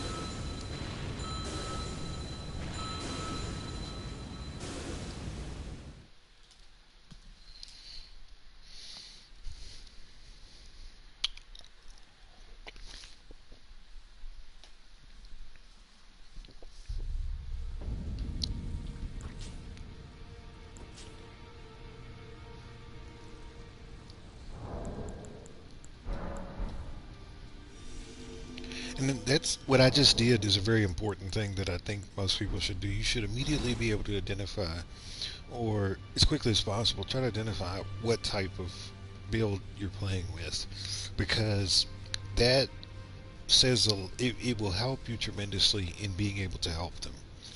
So, like, I immediately identified when he was hitting them, he did about 2,500 damage, and then all of a sudden he got that real big hit where it was like another 5,000. That's when the bleed kicked in. Then he told on himself again because he kept throwing that blood on the ground like Mo. Because what he was doing was it's almost like starting a fire. So he sat there, he got, all of his wood and stuff together, and he lit, something small. And he took that little thing and he put it into the wood and let it ignite everything else. So his little thing was he ran up, he got up close, he started putting in work, and so he built up a lot of bleed like already in the like bleed buildup was already really high, and he already got his first bleed. Then he started throwing blood flame uh, all over the place. And so he just kept feeding the fire, kept feeding the fire, kept feeding the fire, and then he got another bleed. Honestly, I think he killed the boss because of him throwing that blood. Because what it does is it does an initial build up on hit, and then it does a continuous build up for like another 2 to 3 seconds. Uh, and so for bleed builds, it's a super duper effective weapon or incantation.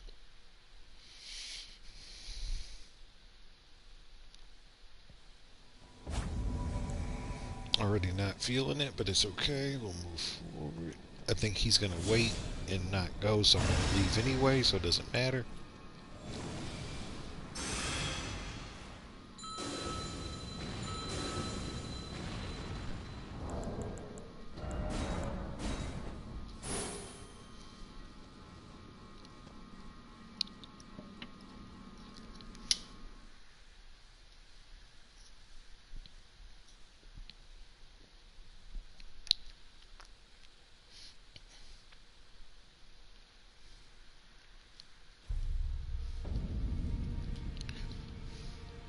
I used to wear that Radon armor set. Hold on 1 second, let me check something.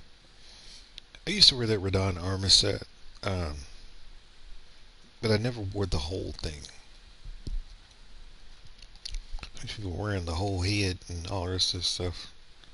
Yeah, nah, I'm good.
Yeah, I'd rather not play with that guy.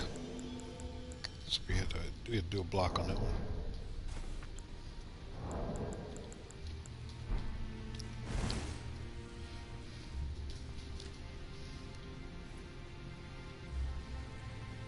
Why'd you get back up? Let me tell you that.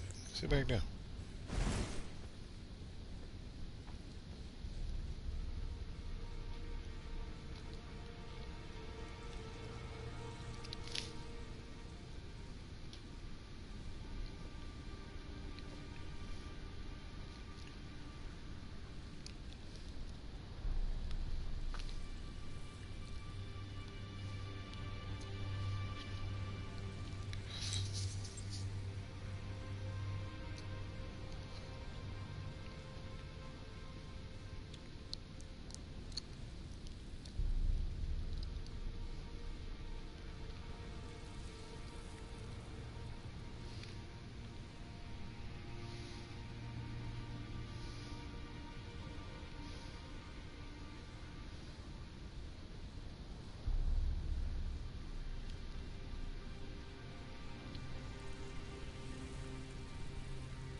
I say, yeah, if you guys don't have any buffs, then I trust that you know what you're doing. Because I'm not giving you any. Cost too much.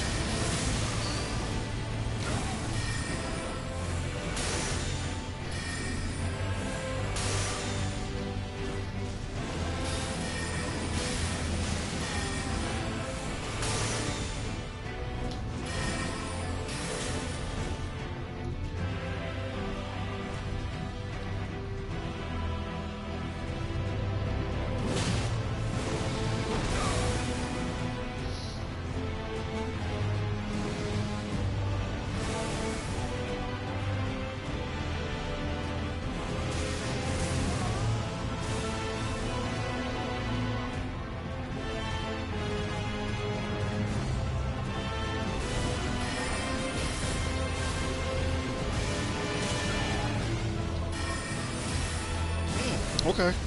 You know why he's doing that? Because that Furl Finger is using that projectile, and so I've noticed that he seems to disappear more if he recognizes that people are using projectiles.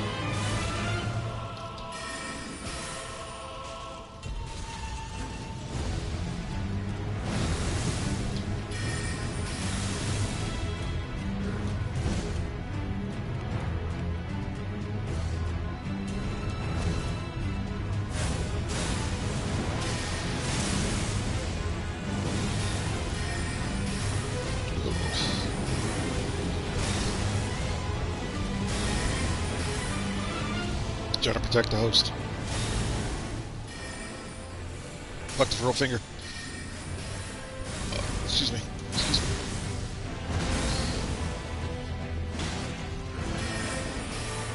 Is that person using a Bloodhound Fang? And that's why it's a horrible weapon. It really is.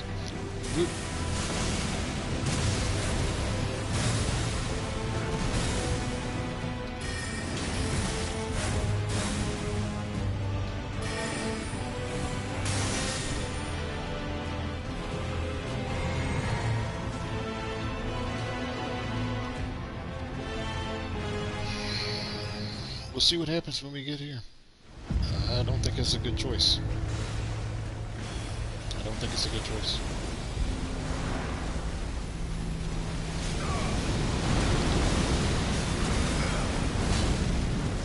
They almost died.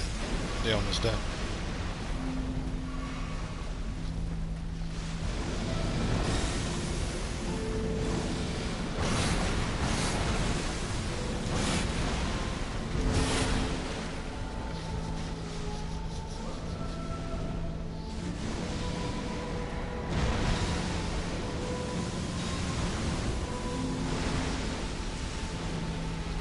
See, we're going to be a long time with that type of stuff. I'm just not interested in playing that long. You should be able to beat this in about 5 to 7 minutes easily. Shouldn't last 10, 15, 20 minutes.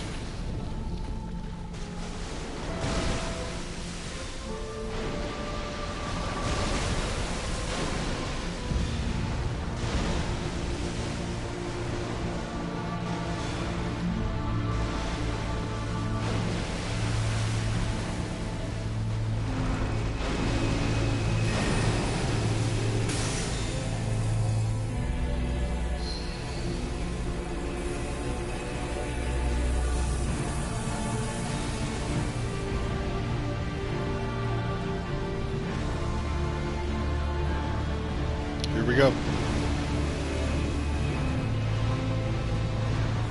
Nice. Is it trouble? Maybe not. Ah, dodge roll too early. It's okay.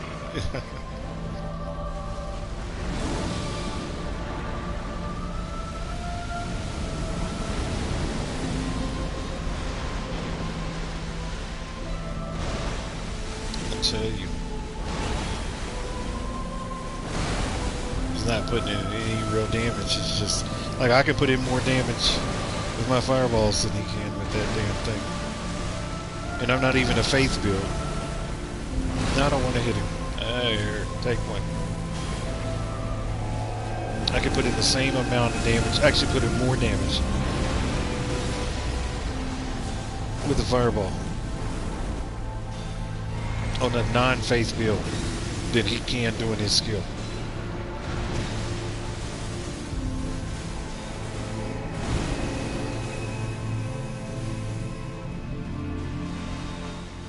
And there we go.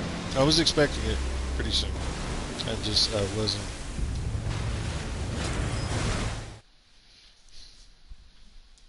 wasn't thinking that we were going to get very far.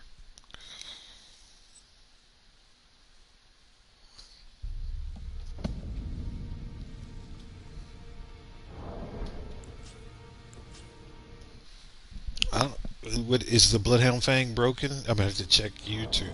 Like, oh, why? What's the obsession with the Bloodhound Fang?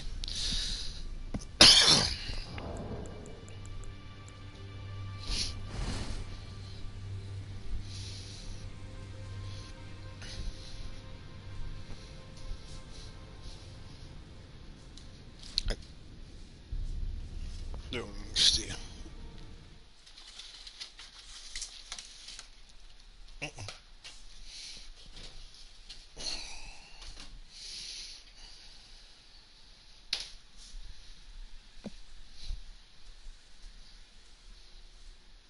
I'm trying to get a stand to break. Is that what it is?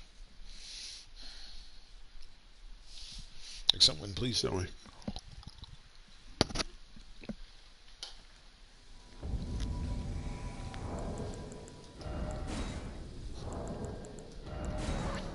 Hey!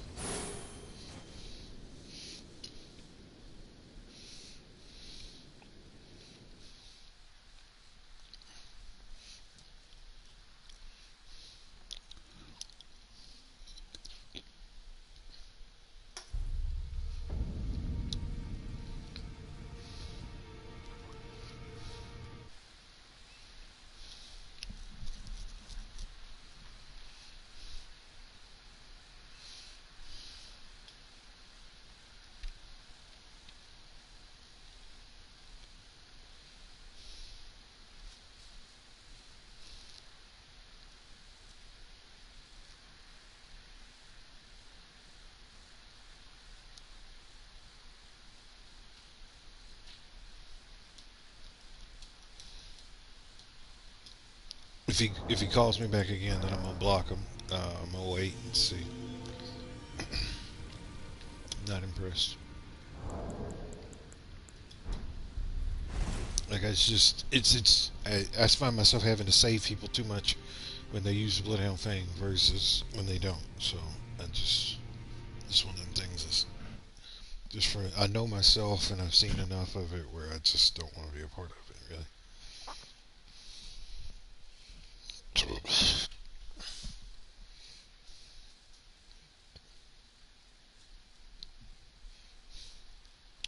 Don't call me back again.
hope you're good, because I'm going to go and stand off in the corner for a second and put on my stuff. You didn't give me a chance to drink my juice. So good luck. Good luck. Hope you guys can stay alive long enough.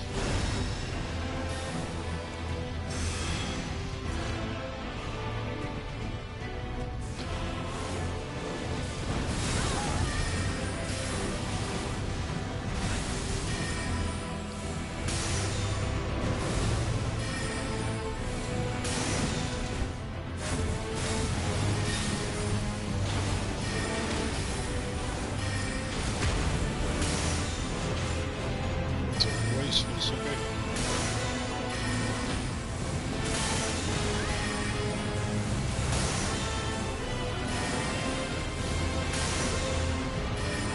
Ah, he got caught because he was spamming. That's what he gets. That's what he gets.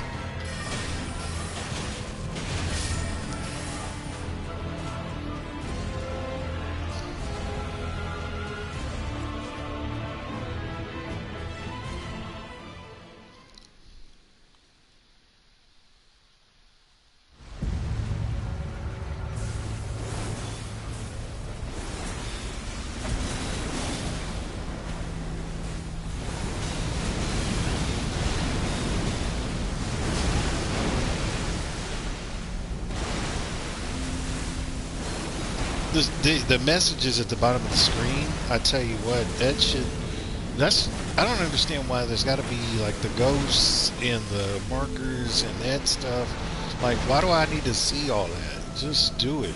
Like, I want to turn that shit off.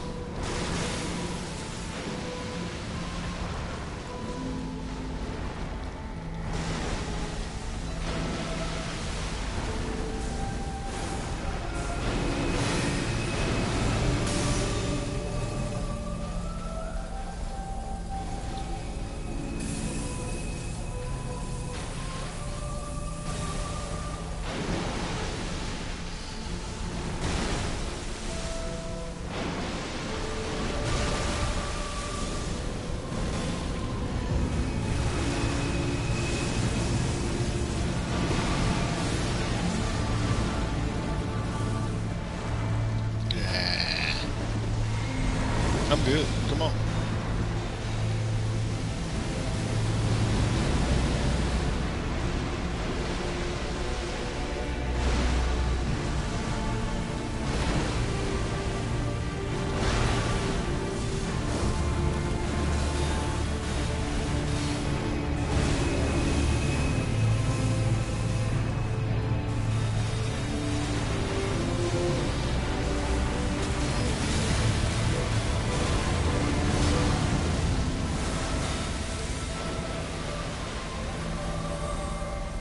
Oh, it's me.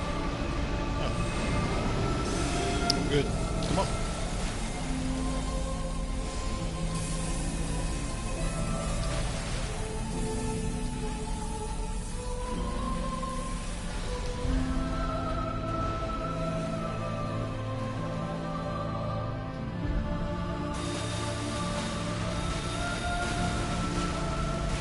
That was unusual.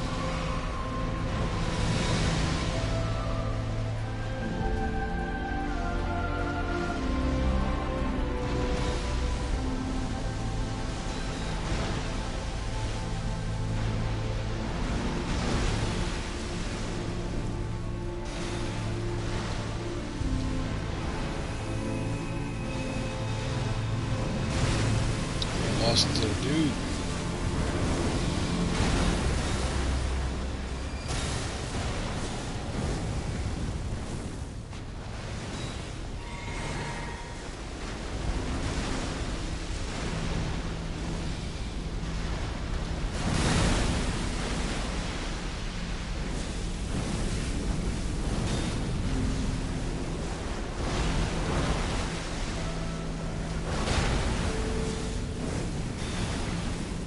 So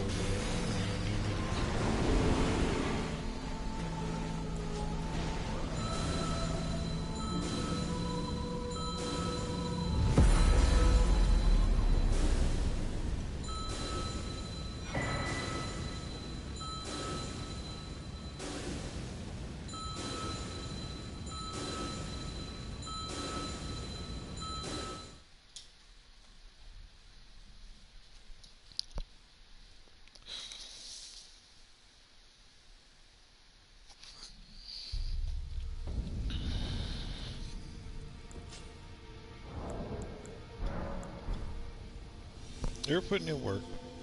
They're putting in work.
All right, I'm back.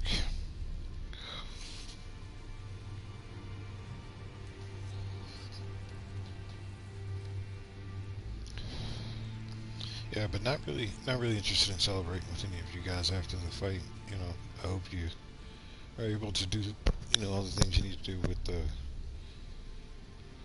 runes that you get. And I'm getting to the point now where I think I'm about done with this game. Like I said, really, I may go out tomorrow and see if I can find um, something new.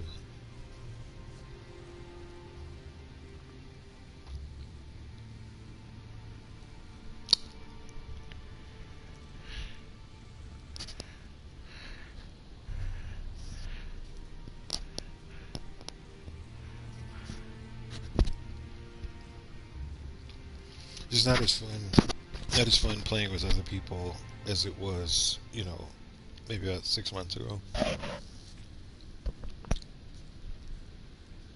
And I slowly feel myself getting more and more frustrated with with the players, and so it's probably a good time for me to get ready to quit. And I'm not going to give my stuff to anybody. I'm going to if I quit, I'm deleting my characters and I'm taking all my stuff with me.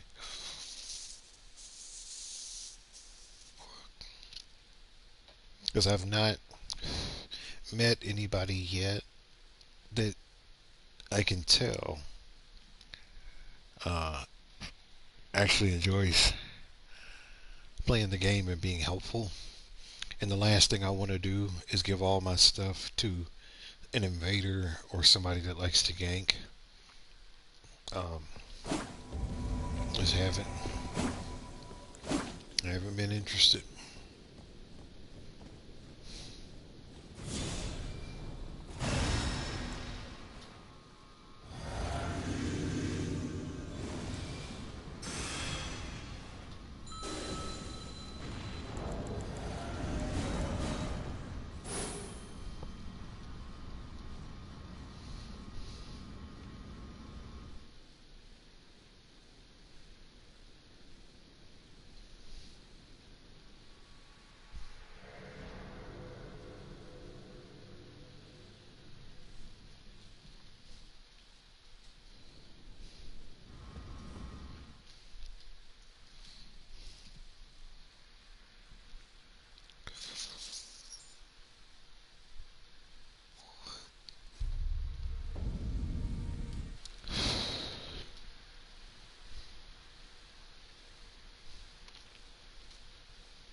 And I think that's why my tolerance for hanging out for a long time is really low. It's just because like I'm like burnt out.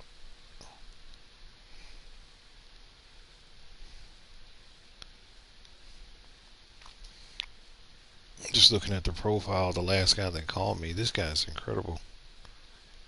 Like he doesn't finish anything.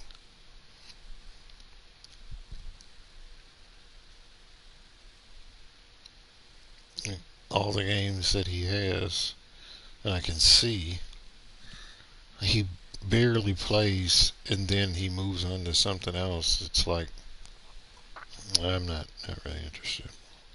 You're not committed to anything, so you're not going to be able to fight.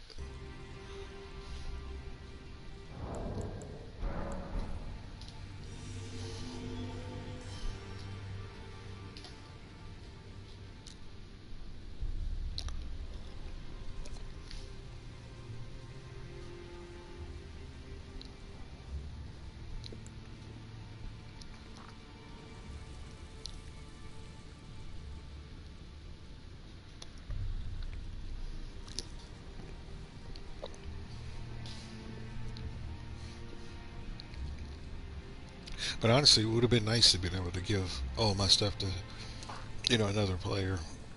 But like I said, I just not feeling it. Like I said when about a year or so ago, when a lot of folks started leaving the game before the DLC came out, like a lot of people gave me their stuff because I told them that I was trying to work to be max level, and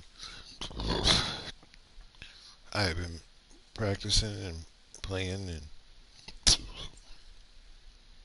a lot of them told me that I deserved it.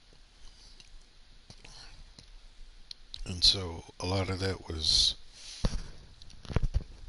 fuel for me to keep pushing it because other people could see my effort.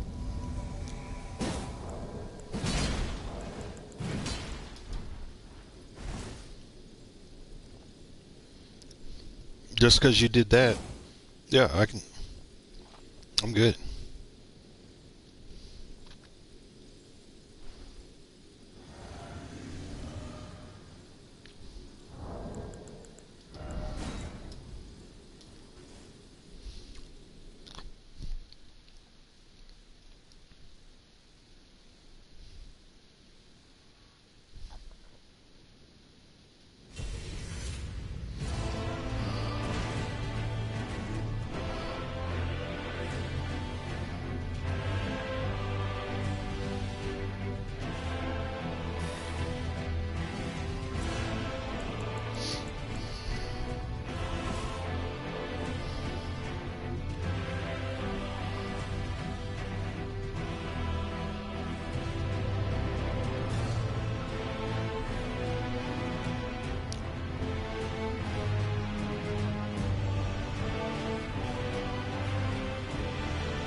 It's like I can choose who I play with. I don't understand why people feel like that you have to play with them. And so the fact that he called me back and he was swinging all wild and stuff at me, you can do it. He's panic rolling.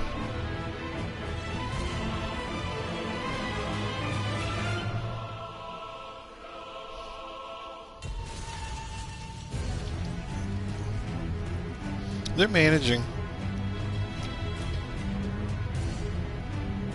It's like don't call me back when I exit.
Welcome to Elden Ring, where nobody has to do what you want them to do.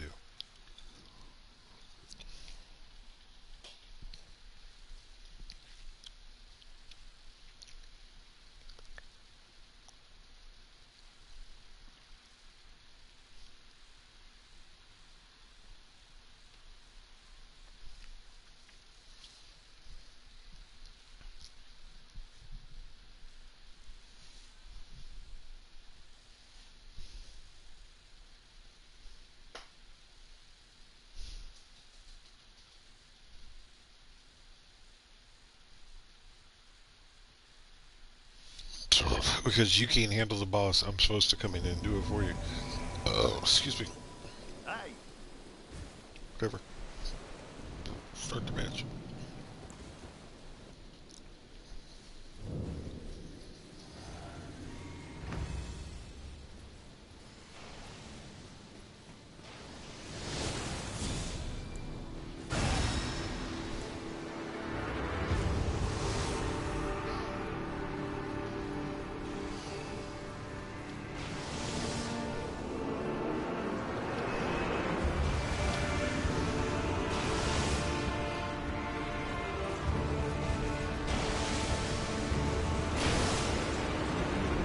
It's like, just stop. Like, why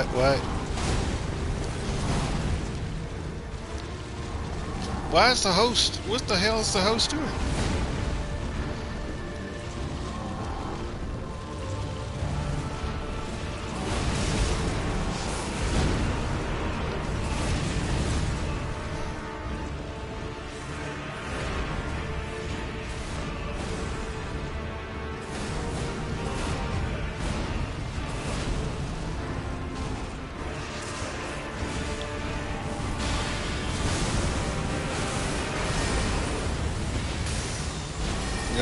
I'm by no means obligated by any way, shape, or form to play with any of you all. So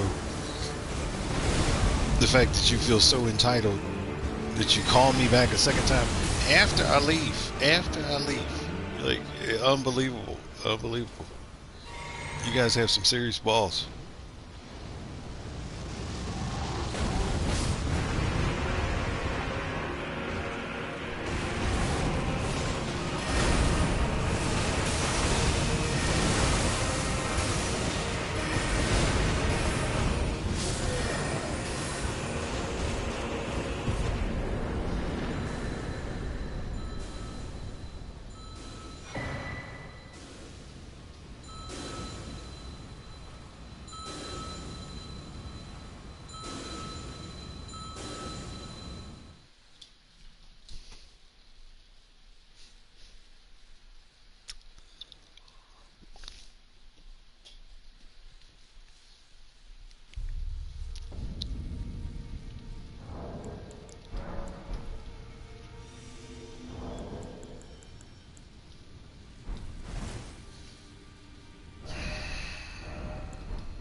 It's like, if I leave, then just let it go.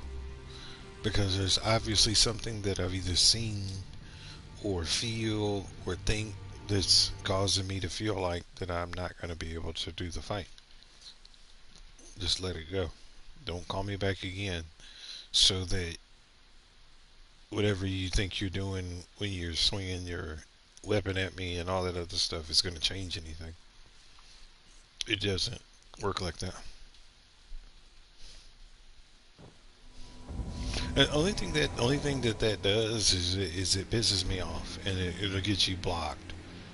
And at the end of the day, it's not a good place to be, because if you're on my block list, it could be weeks, it could be months before I take you off, because depending on who you are and how well I remember your name, um, I may not be able to find you again to take you off.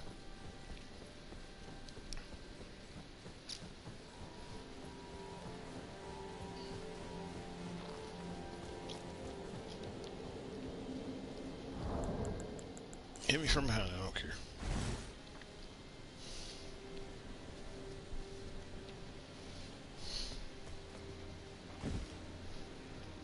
So the finger is over there somewhere, I'm guessing, because I see them now. They're all the way over there, right there. See them moving next to the tree. They're in front of the earth tree. They just jumped down. They just took a lot of damage. There's really no reason to wait.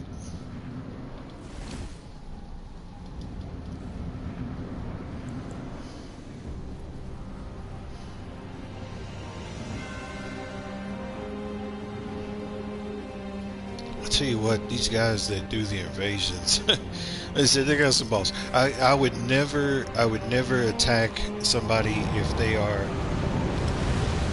gonna do a boss fight.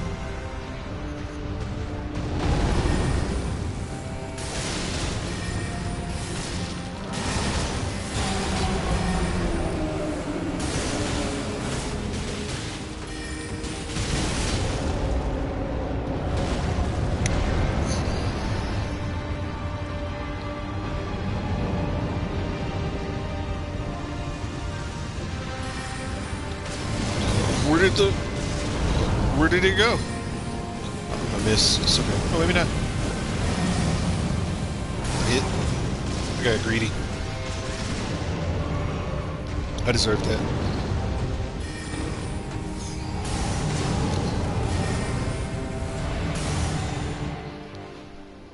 Don't tell me he's gonna get that swing.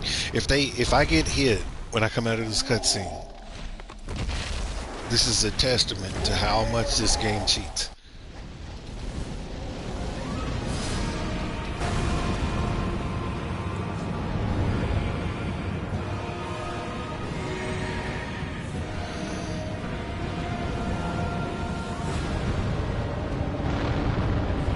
It's gonna be tough.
Yeah, if you're doing co-op and you have the boss fight uh,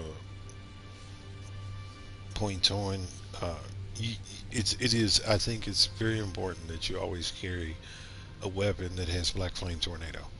Um, and the reason why is it's just for what you just saw. How quickly we could slice through that boss without a lot of trouble and not having to fool with a lot of things. For the cost, it is expensive at 30 FP. A pop. It's a pretty expensive skill to cast, but on the converse, if you can do 9, 10,000 damage off of a full execution, I think it's totally worth it.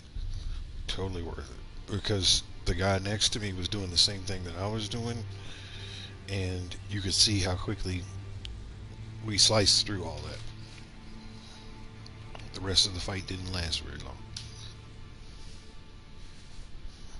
But yeah, if you're trying to get runes and you're camping on boss sites, you definitely want to have a Black Flame Tornado weapon that you can have easy access to. Because I started tonight with 60 something thousand runes and now I got 89,000, or excuse me, 89 million.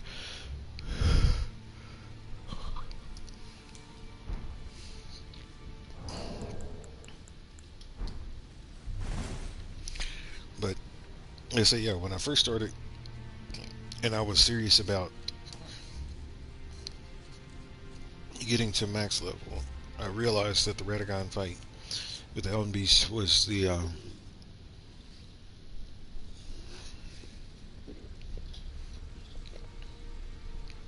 one of the best paying gigs.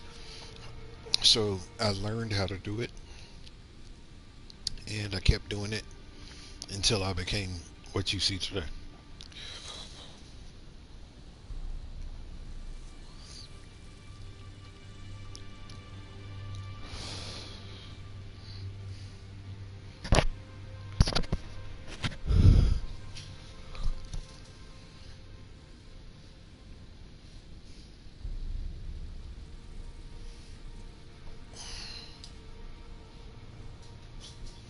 I really feel like there's a lot of players that, they hit themselves in the chest.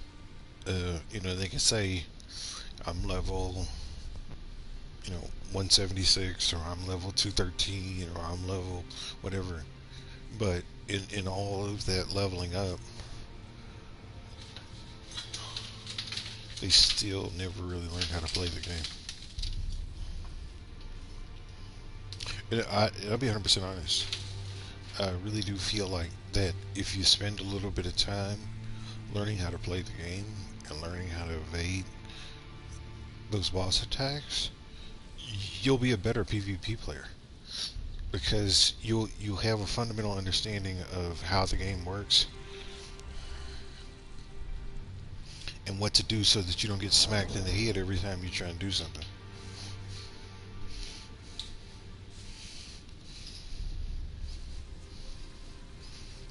But what it appears is that a lot of this generation that's a little bit younger than myself would like to just get an easy win, and and if they can find somebody to do all the work for them, then they will. And let me tell you a little bit about myself. I didn't get to where I was or where I am right now in life by sitting back and waiting for people to do things for me. Um, in my life, I've sold millions of dollars worth of equipment to the government and to hospitals and to companies like Kellogg and Nestle and Abbott and Eli Lilly. I've had dinner with Nobel Prize winners. I've been in the newspaper multiple times.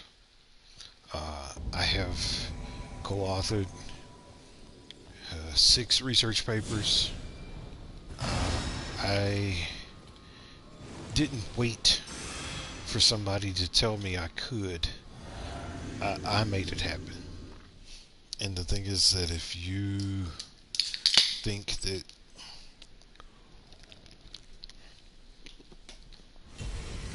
success comes easy, you're wrong. Because it doesn't. It comes from a commitment to wanting to be the best and making it happen. Nice job. Nice job getting so grabbed.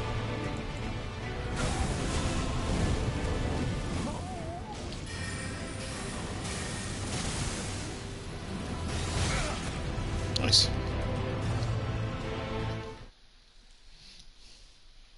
Really didn't have much control there at the end. It's like there's a point where they sort of cut you off.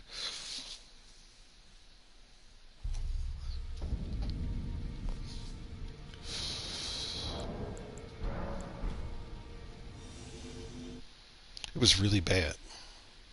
It was really bad what just happened. Uh, See, a lot of that is, it's like I said, it's people that aren't ready to fight the boss at the end. Uh, these guys have just been getting trophies for like the last like 2-3 weeks. This is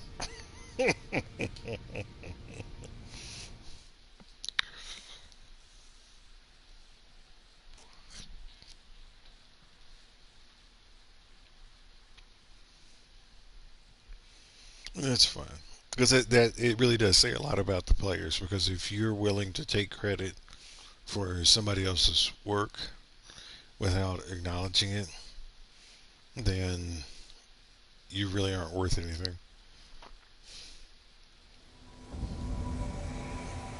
Thank you. Take me home.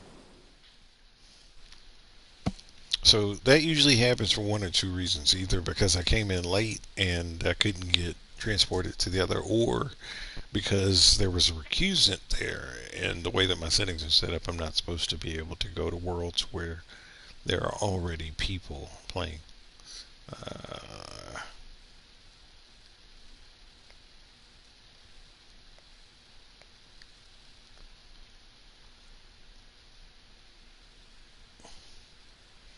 I believe it's you, sir. You, you are the enemy. At least my enemy.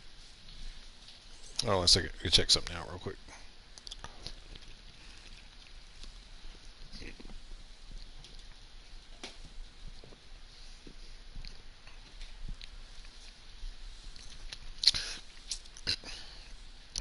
Because if I had to be honest, while I take this game, very seriously, just because of the amount of time that I've invested in it, I, I don't care if you win or lose.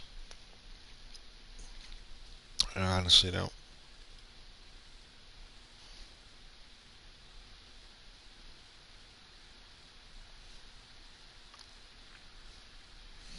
It's funny because it's like you can see, if you pay attention, you can sort of see a reflection of yourself in different characters in the game.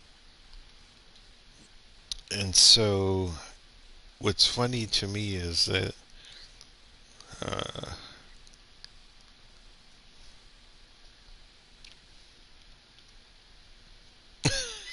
it's really,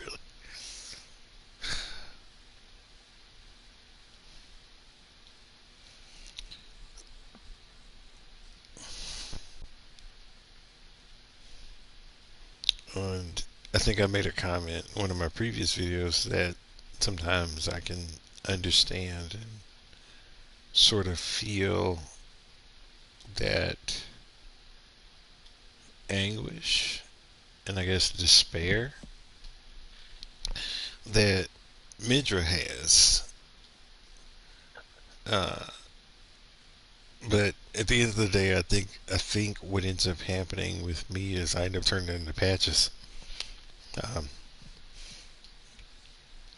and it's sad because there's two things to it. It's sad because anytime somebody can say they don't care, um, means that they're really disconnected. At least that's my feeling, and I'm speaking to myself in the sense that it's not a good feeling to have to say you don't care.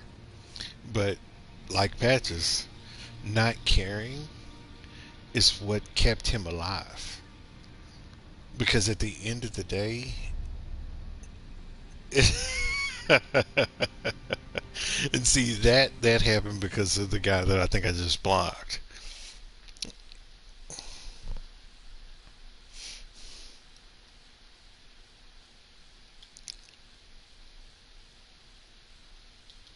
Yeah, honestly, but but if you look at Patches as a character, and I've watched, I was sort of intrigued by him from the beginning, just for his personality, and I've watched sort of the evolution of Patches throughout the Dark Souls series, and he honestly just doesn't give a shit.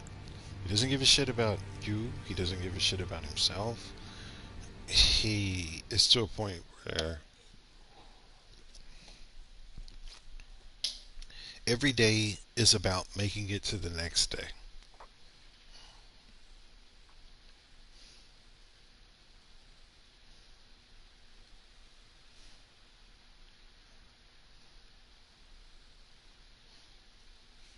And that's a really sad, almost pitiful way to live. That's fine. Go ahead. Stab the shit out of yourself. Do whatever you need to do to get ready.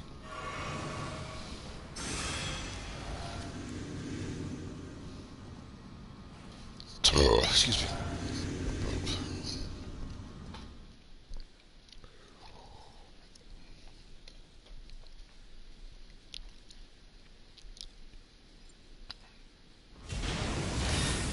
But I definitely will say that the world does become a lot more clear when you stop caring.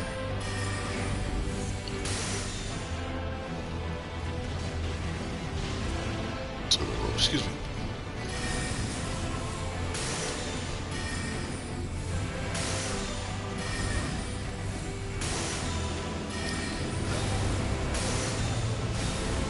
Oh, you're gonna get it, brother. There was no escaping that. You earned that ass whooping because you decided to get as close as you could to him.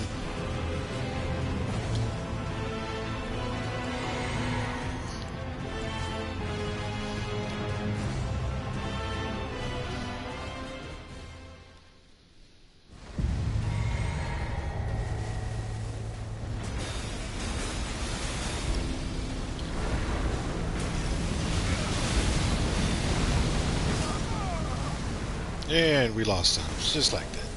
Just like that.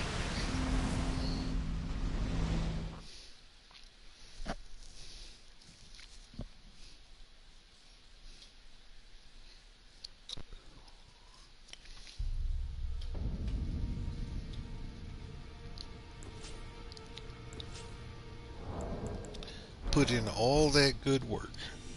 I don't know who that was up there, but uh, you put in all that good work just to have it, like, basically peeled from your hands because someone obviously doesn't understand or really know the moveset. And the thing is that you can figure that out without me and without the other guy or gal.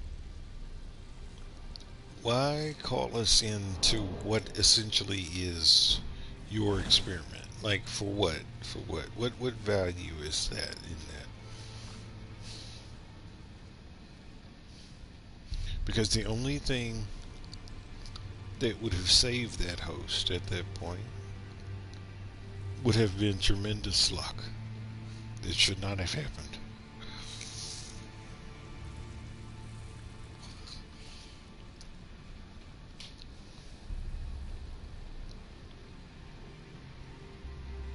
But yeah, I think probably in the time that I've been playing this game, the most disappointing question that I've gotten multiple times from several people that have joined in during the stream and had questions about, you know, how do you find this? How do you get that? Um, what do you do when this happens? Stuff like that. The most furious question that I always get is, what's the best weapon in the game? And the reason why that question is so furious to me is because I don't know who you are. I'm not really got an opportunity to watch and see how you play. So I don't know what would be the best weapon for you. Because a lot of the reason why the different class weapons exist is because I believe that the developers realize that different people have different play styles, and the weapon classes essentially accommodate different play styles. So if you're someone that likes to play fast and furious and have quick hits, then you really need to be leaning more towards weapons that have higher dexterity. If you are a person that plays with the idea that when I hit them, I really want to hit them. You know, I don't want to move fast. I can get out of the way. I can use a shield. But when I connect, I really want to put some points on the board. Then you want to go the route of a strength build. If you are a person that is afraid and likes to keep distance, then using something like a intelligence build works well for that.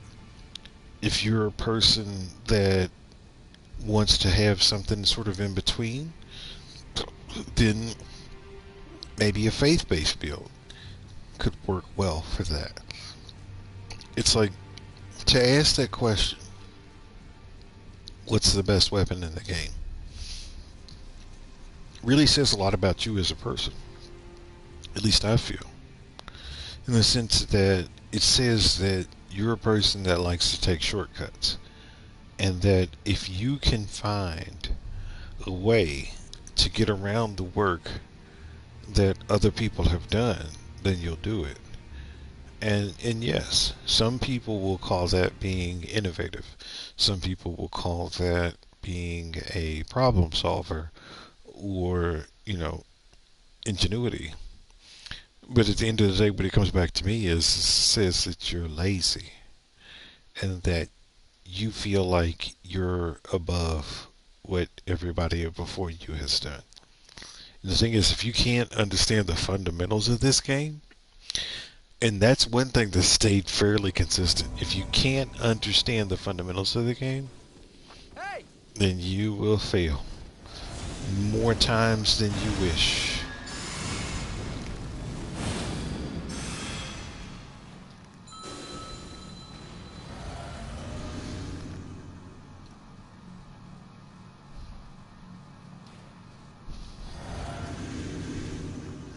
Because you're not thinking about the problem the right way.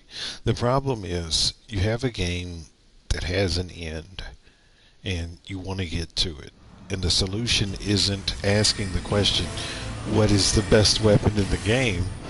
The solution is, how is it, what can I get that will help complement me the best so that I can do what I need to do?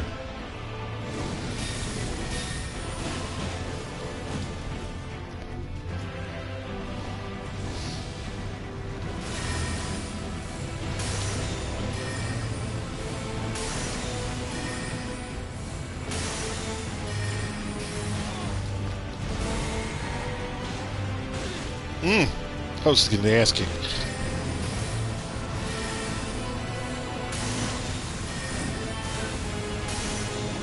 Gonna get around this one. We're getting around this one.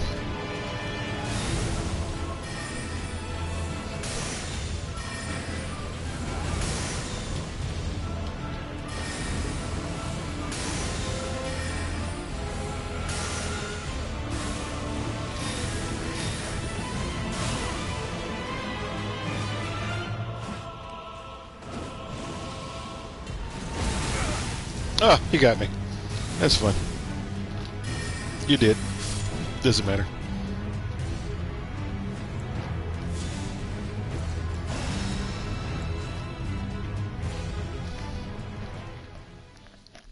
He wasn't gonna be happy till he tapped me once. So you gotta pay the tax. Even the Bible says that give Caesar what's Caesar's, but at the end of the day, stay true to yourself and what's right.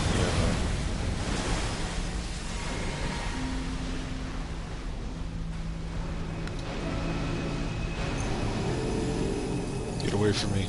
Spread out, spread out, spread out, spread out.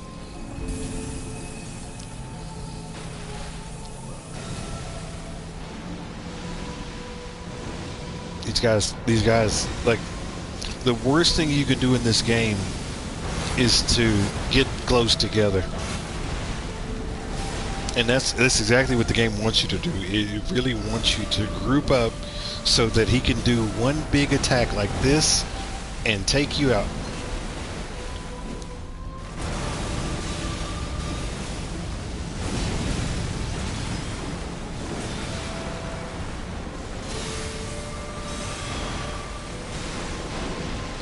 Oh, I'm down. Let's get it.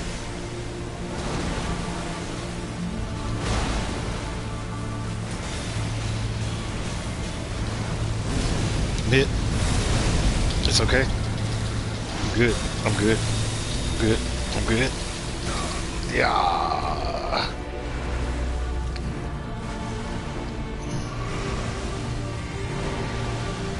I was out of stamina. That's the unfortunate thing about that particular attack, that if you take it to completion and you completely run out of stamina, like stuff like that can happen.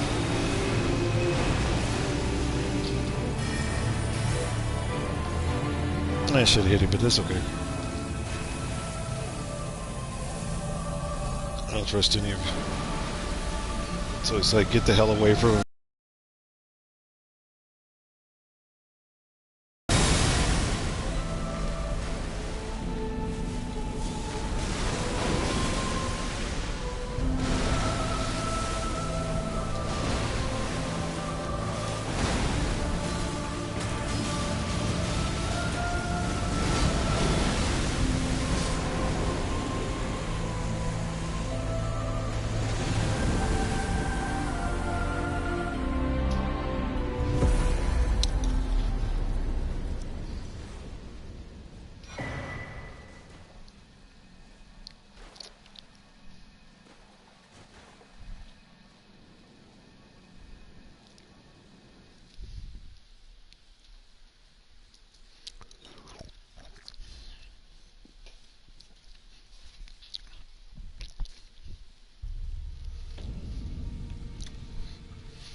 So far, the characters have actually been the co-op people have been on pretty good behavior.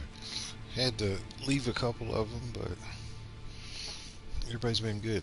Like it's not a lot of those people where the host just runs off to the edge of the map and stands there and watches everybody else do the work for him.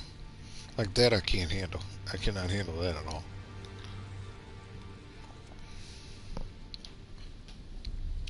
Because my thing is, I mean, don't you value your money and your time more than just doing that? And here's why I say that. Because if you just wanted to watch the boss fights and not participate, you could have kept your money and you could have taken all that time that you spent watching YouTube videos to find a build and how to find all of the items you need for that build and the time that you took to learn how to use that build. You could have taken that time and just looked up a video of somebody else doing the fight online. Because there's plenty of videos on YouTube that you can watch for free where people have fought every boss in the game.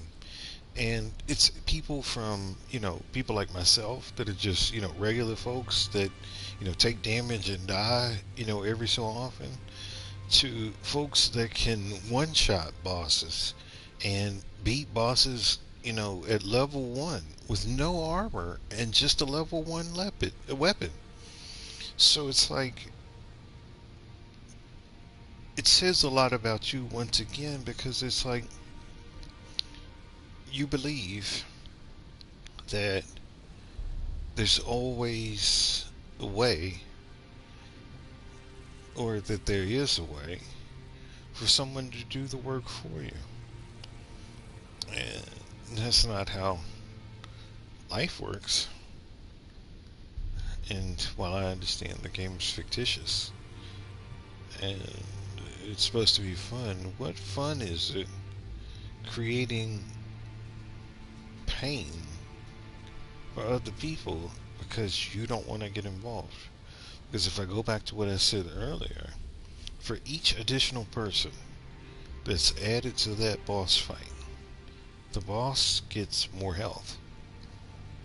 And so if you believe that calling in more people makes the boss easier, you're actually wrong.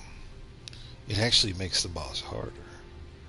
Which means now, if one person isn't fighting, each of the others have to use more skill, more FP, take more hits, be more aware. And so essentially you're making the game harder for everybody else involved. And for you, Joe player or Jane player, it might sound fun, but it's really not. It actually turns into a point of frustration.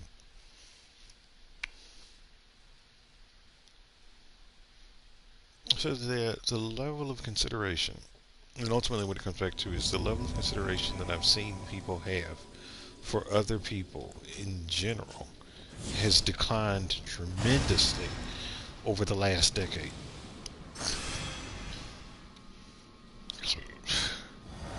No one works for you. No one wants to work for you.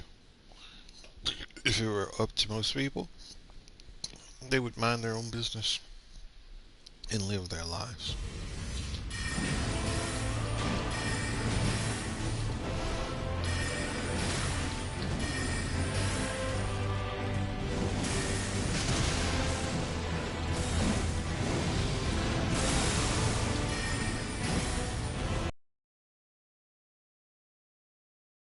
Yeah, she smacked at him. Oh, okay, I see what happened. It's over. It didn't matter.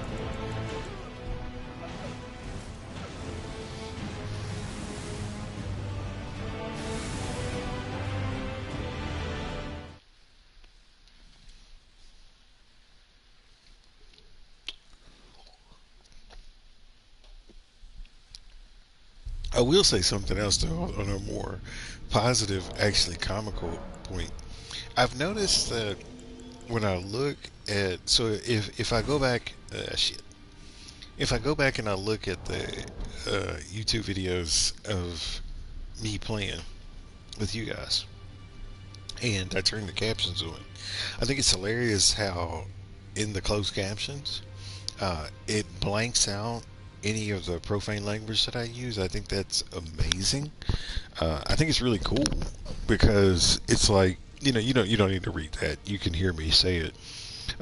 If you can hear, and if you can't, then it's okay. If you don't, if you're hearing impaired, or if you don't speak English, you really don't need to be hearing all this colorful language. It's not good for you. It's not good for me to be speaking the way that I do either. I speak honestly, and I speak for myself. Um, but I think it's hilarious how YouTube will not transcribe my swear words when I'm cussing you all out.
think it's going to be the last one for the evening, and then I'm going to go ahead and cut out.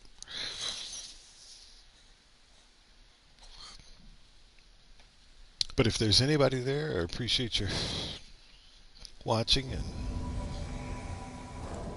Hey!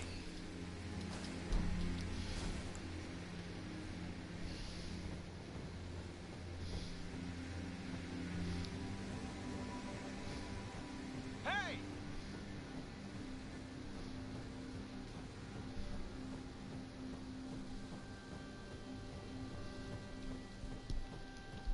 see, here's the thing in real life. I don't feel obligated to say hello or good morning or anything like that to anybody. And I honestly don't give a shit.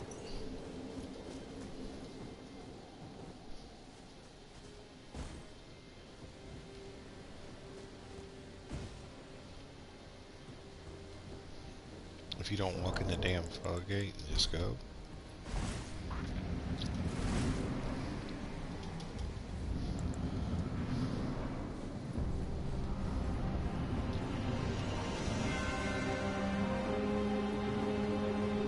Where you going, buddy? Okay.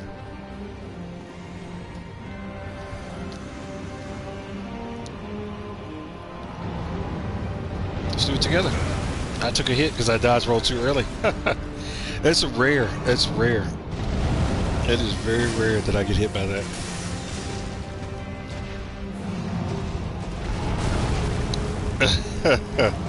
I understand. I understand. I understand what's happening here.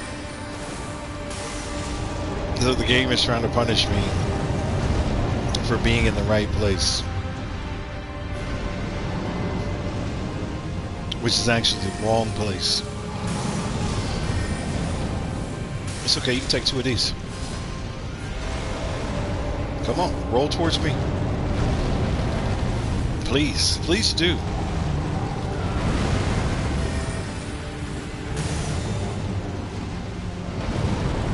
Swing it.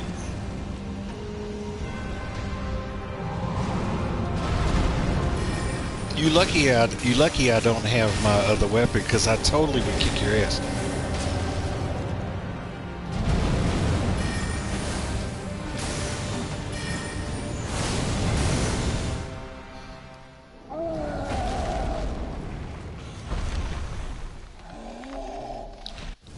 Sometimes a little bit of this game is being in the wrong place at the right time. But just like life, you just can't let those things stop you. You know, can't spend too much time. Oh, you're gonna get that work, sir. So you go ahead and stand where you are. Allow me to get closer so that I can do what I do.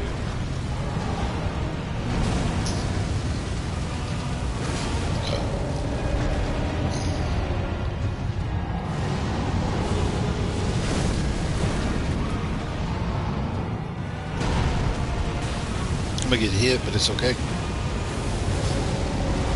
Maybe not. Oh, you failed. How about that?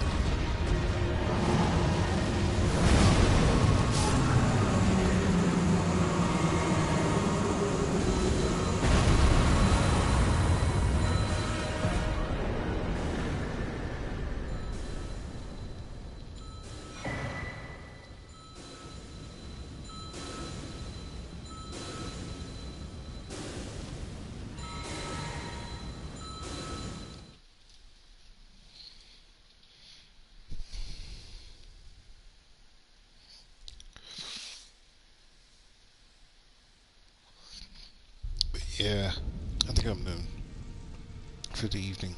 Yeah.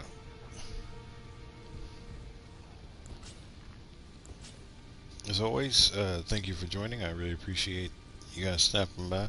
I hope you're having a great. I hope you had a great week, and hope you have a great weekend. It's Friday night where I am right now, and so I think I'm gonna go ahead and call it before it becomes Saturday morning, so that way I can get some rest and sleep in, and yeah, just enjoy it a little bit. But thank you all. It's been a good night. Like I've seen more good players than I have bad players tonight. Um, had a great time playing with a lot of the guys, and it's just nice seeing people that, because this game is very challenging. So it's just nice to see people that have actually invested themselves in trying to figure this out, um, and doing the best that they can, and not, you know, just being jackasses and wanting people to do stuff for them. Because yesterday's video and the day before that was horrible. And this afternoon, I watched a video of me doing some boss fights with guys that was about 4 months old, and it bothered me then, uh, but not as much as it does now.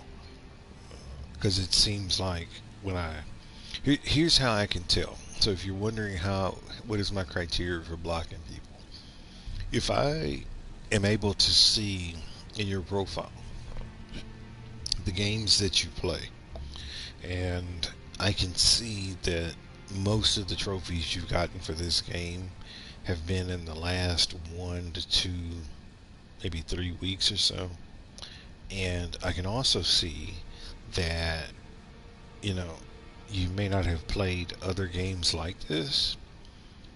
And when I watch you play, and if you play horribly, I come to the conclusion that the only reason you've made it as far as you have is because you're banking on someone else doing it for you. And the reality is that I don't want to be a part of that. And I don't want to play with you either. And I have every right to leave and to not support you when you're not making any attempt to support yourself. Um, so, you know, just do your best, the best that you can where you are at the moment. And don't wait for somebody else to tell you who you are or what you're supposed to be or if you're going to win or lose. Because at the end of the day, if you call me in and I decide I don't want to play with you, then that's my choice. And if you call me back and I sit and do nothing, that's your choice. And if we're in the middle of a match and all of a sudden you decide that you want to run off in the corner and not do anything because you've run out of health and you don't have any more little jars or whatever to get it back, none of that is my problem. That's your problem. It's the allocation of your estus. It's your ability to not get hit or get hit, and it's once again not my problem. And I've accepted a lot of problems from other people in life, in real life. So why would I want to accept your imaginary video game problem? And why should I have to try to manage that and keep you alive when obviously you don't even want to be alive because you're not doing anything to keep yourself alive? But keep that in mind when you're playing. Um, and so I know a lot of you guys are playing, sports games and first-person shooters. Um, so you really don't have this type of interaction with other players. But it's really not fair to other people for you to be that way. And if you do think it's fair and you do think it's okay, you're a really selfish person. And for me, are not worthy of help.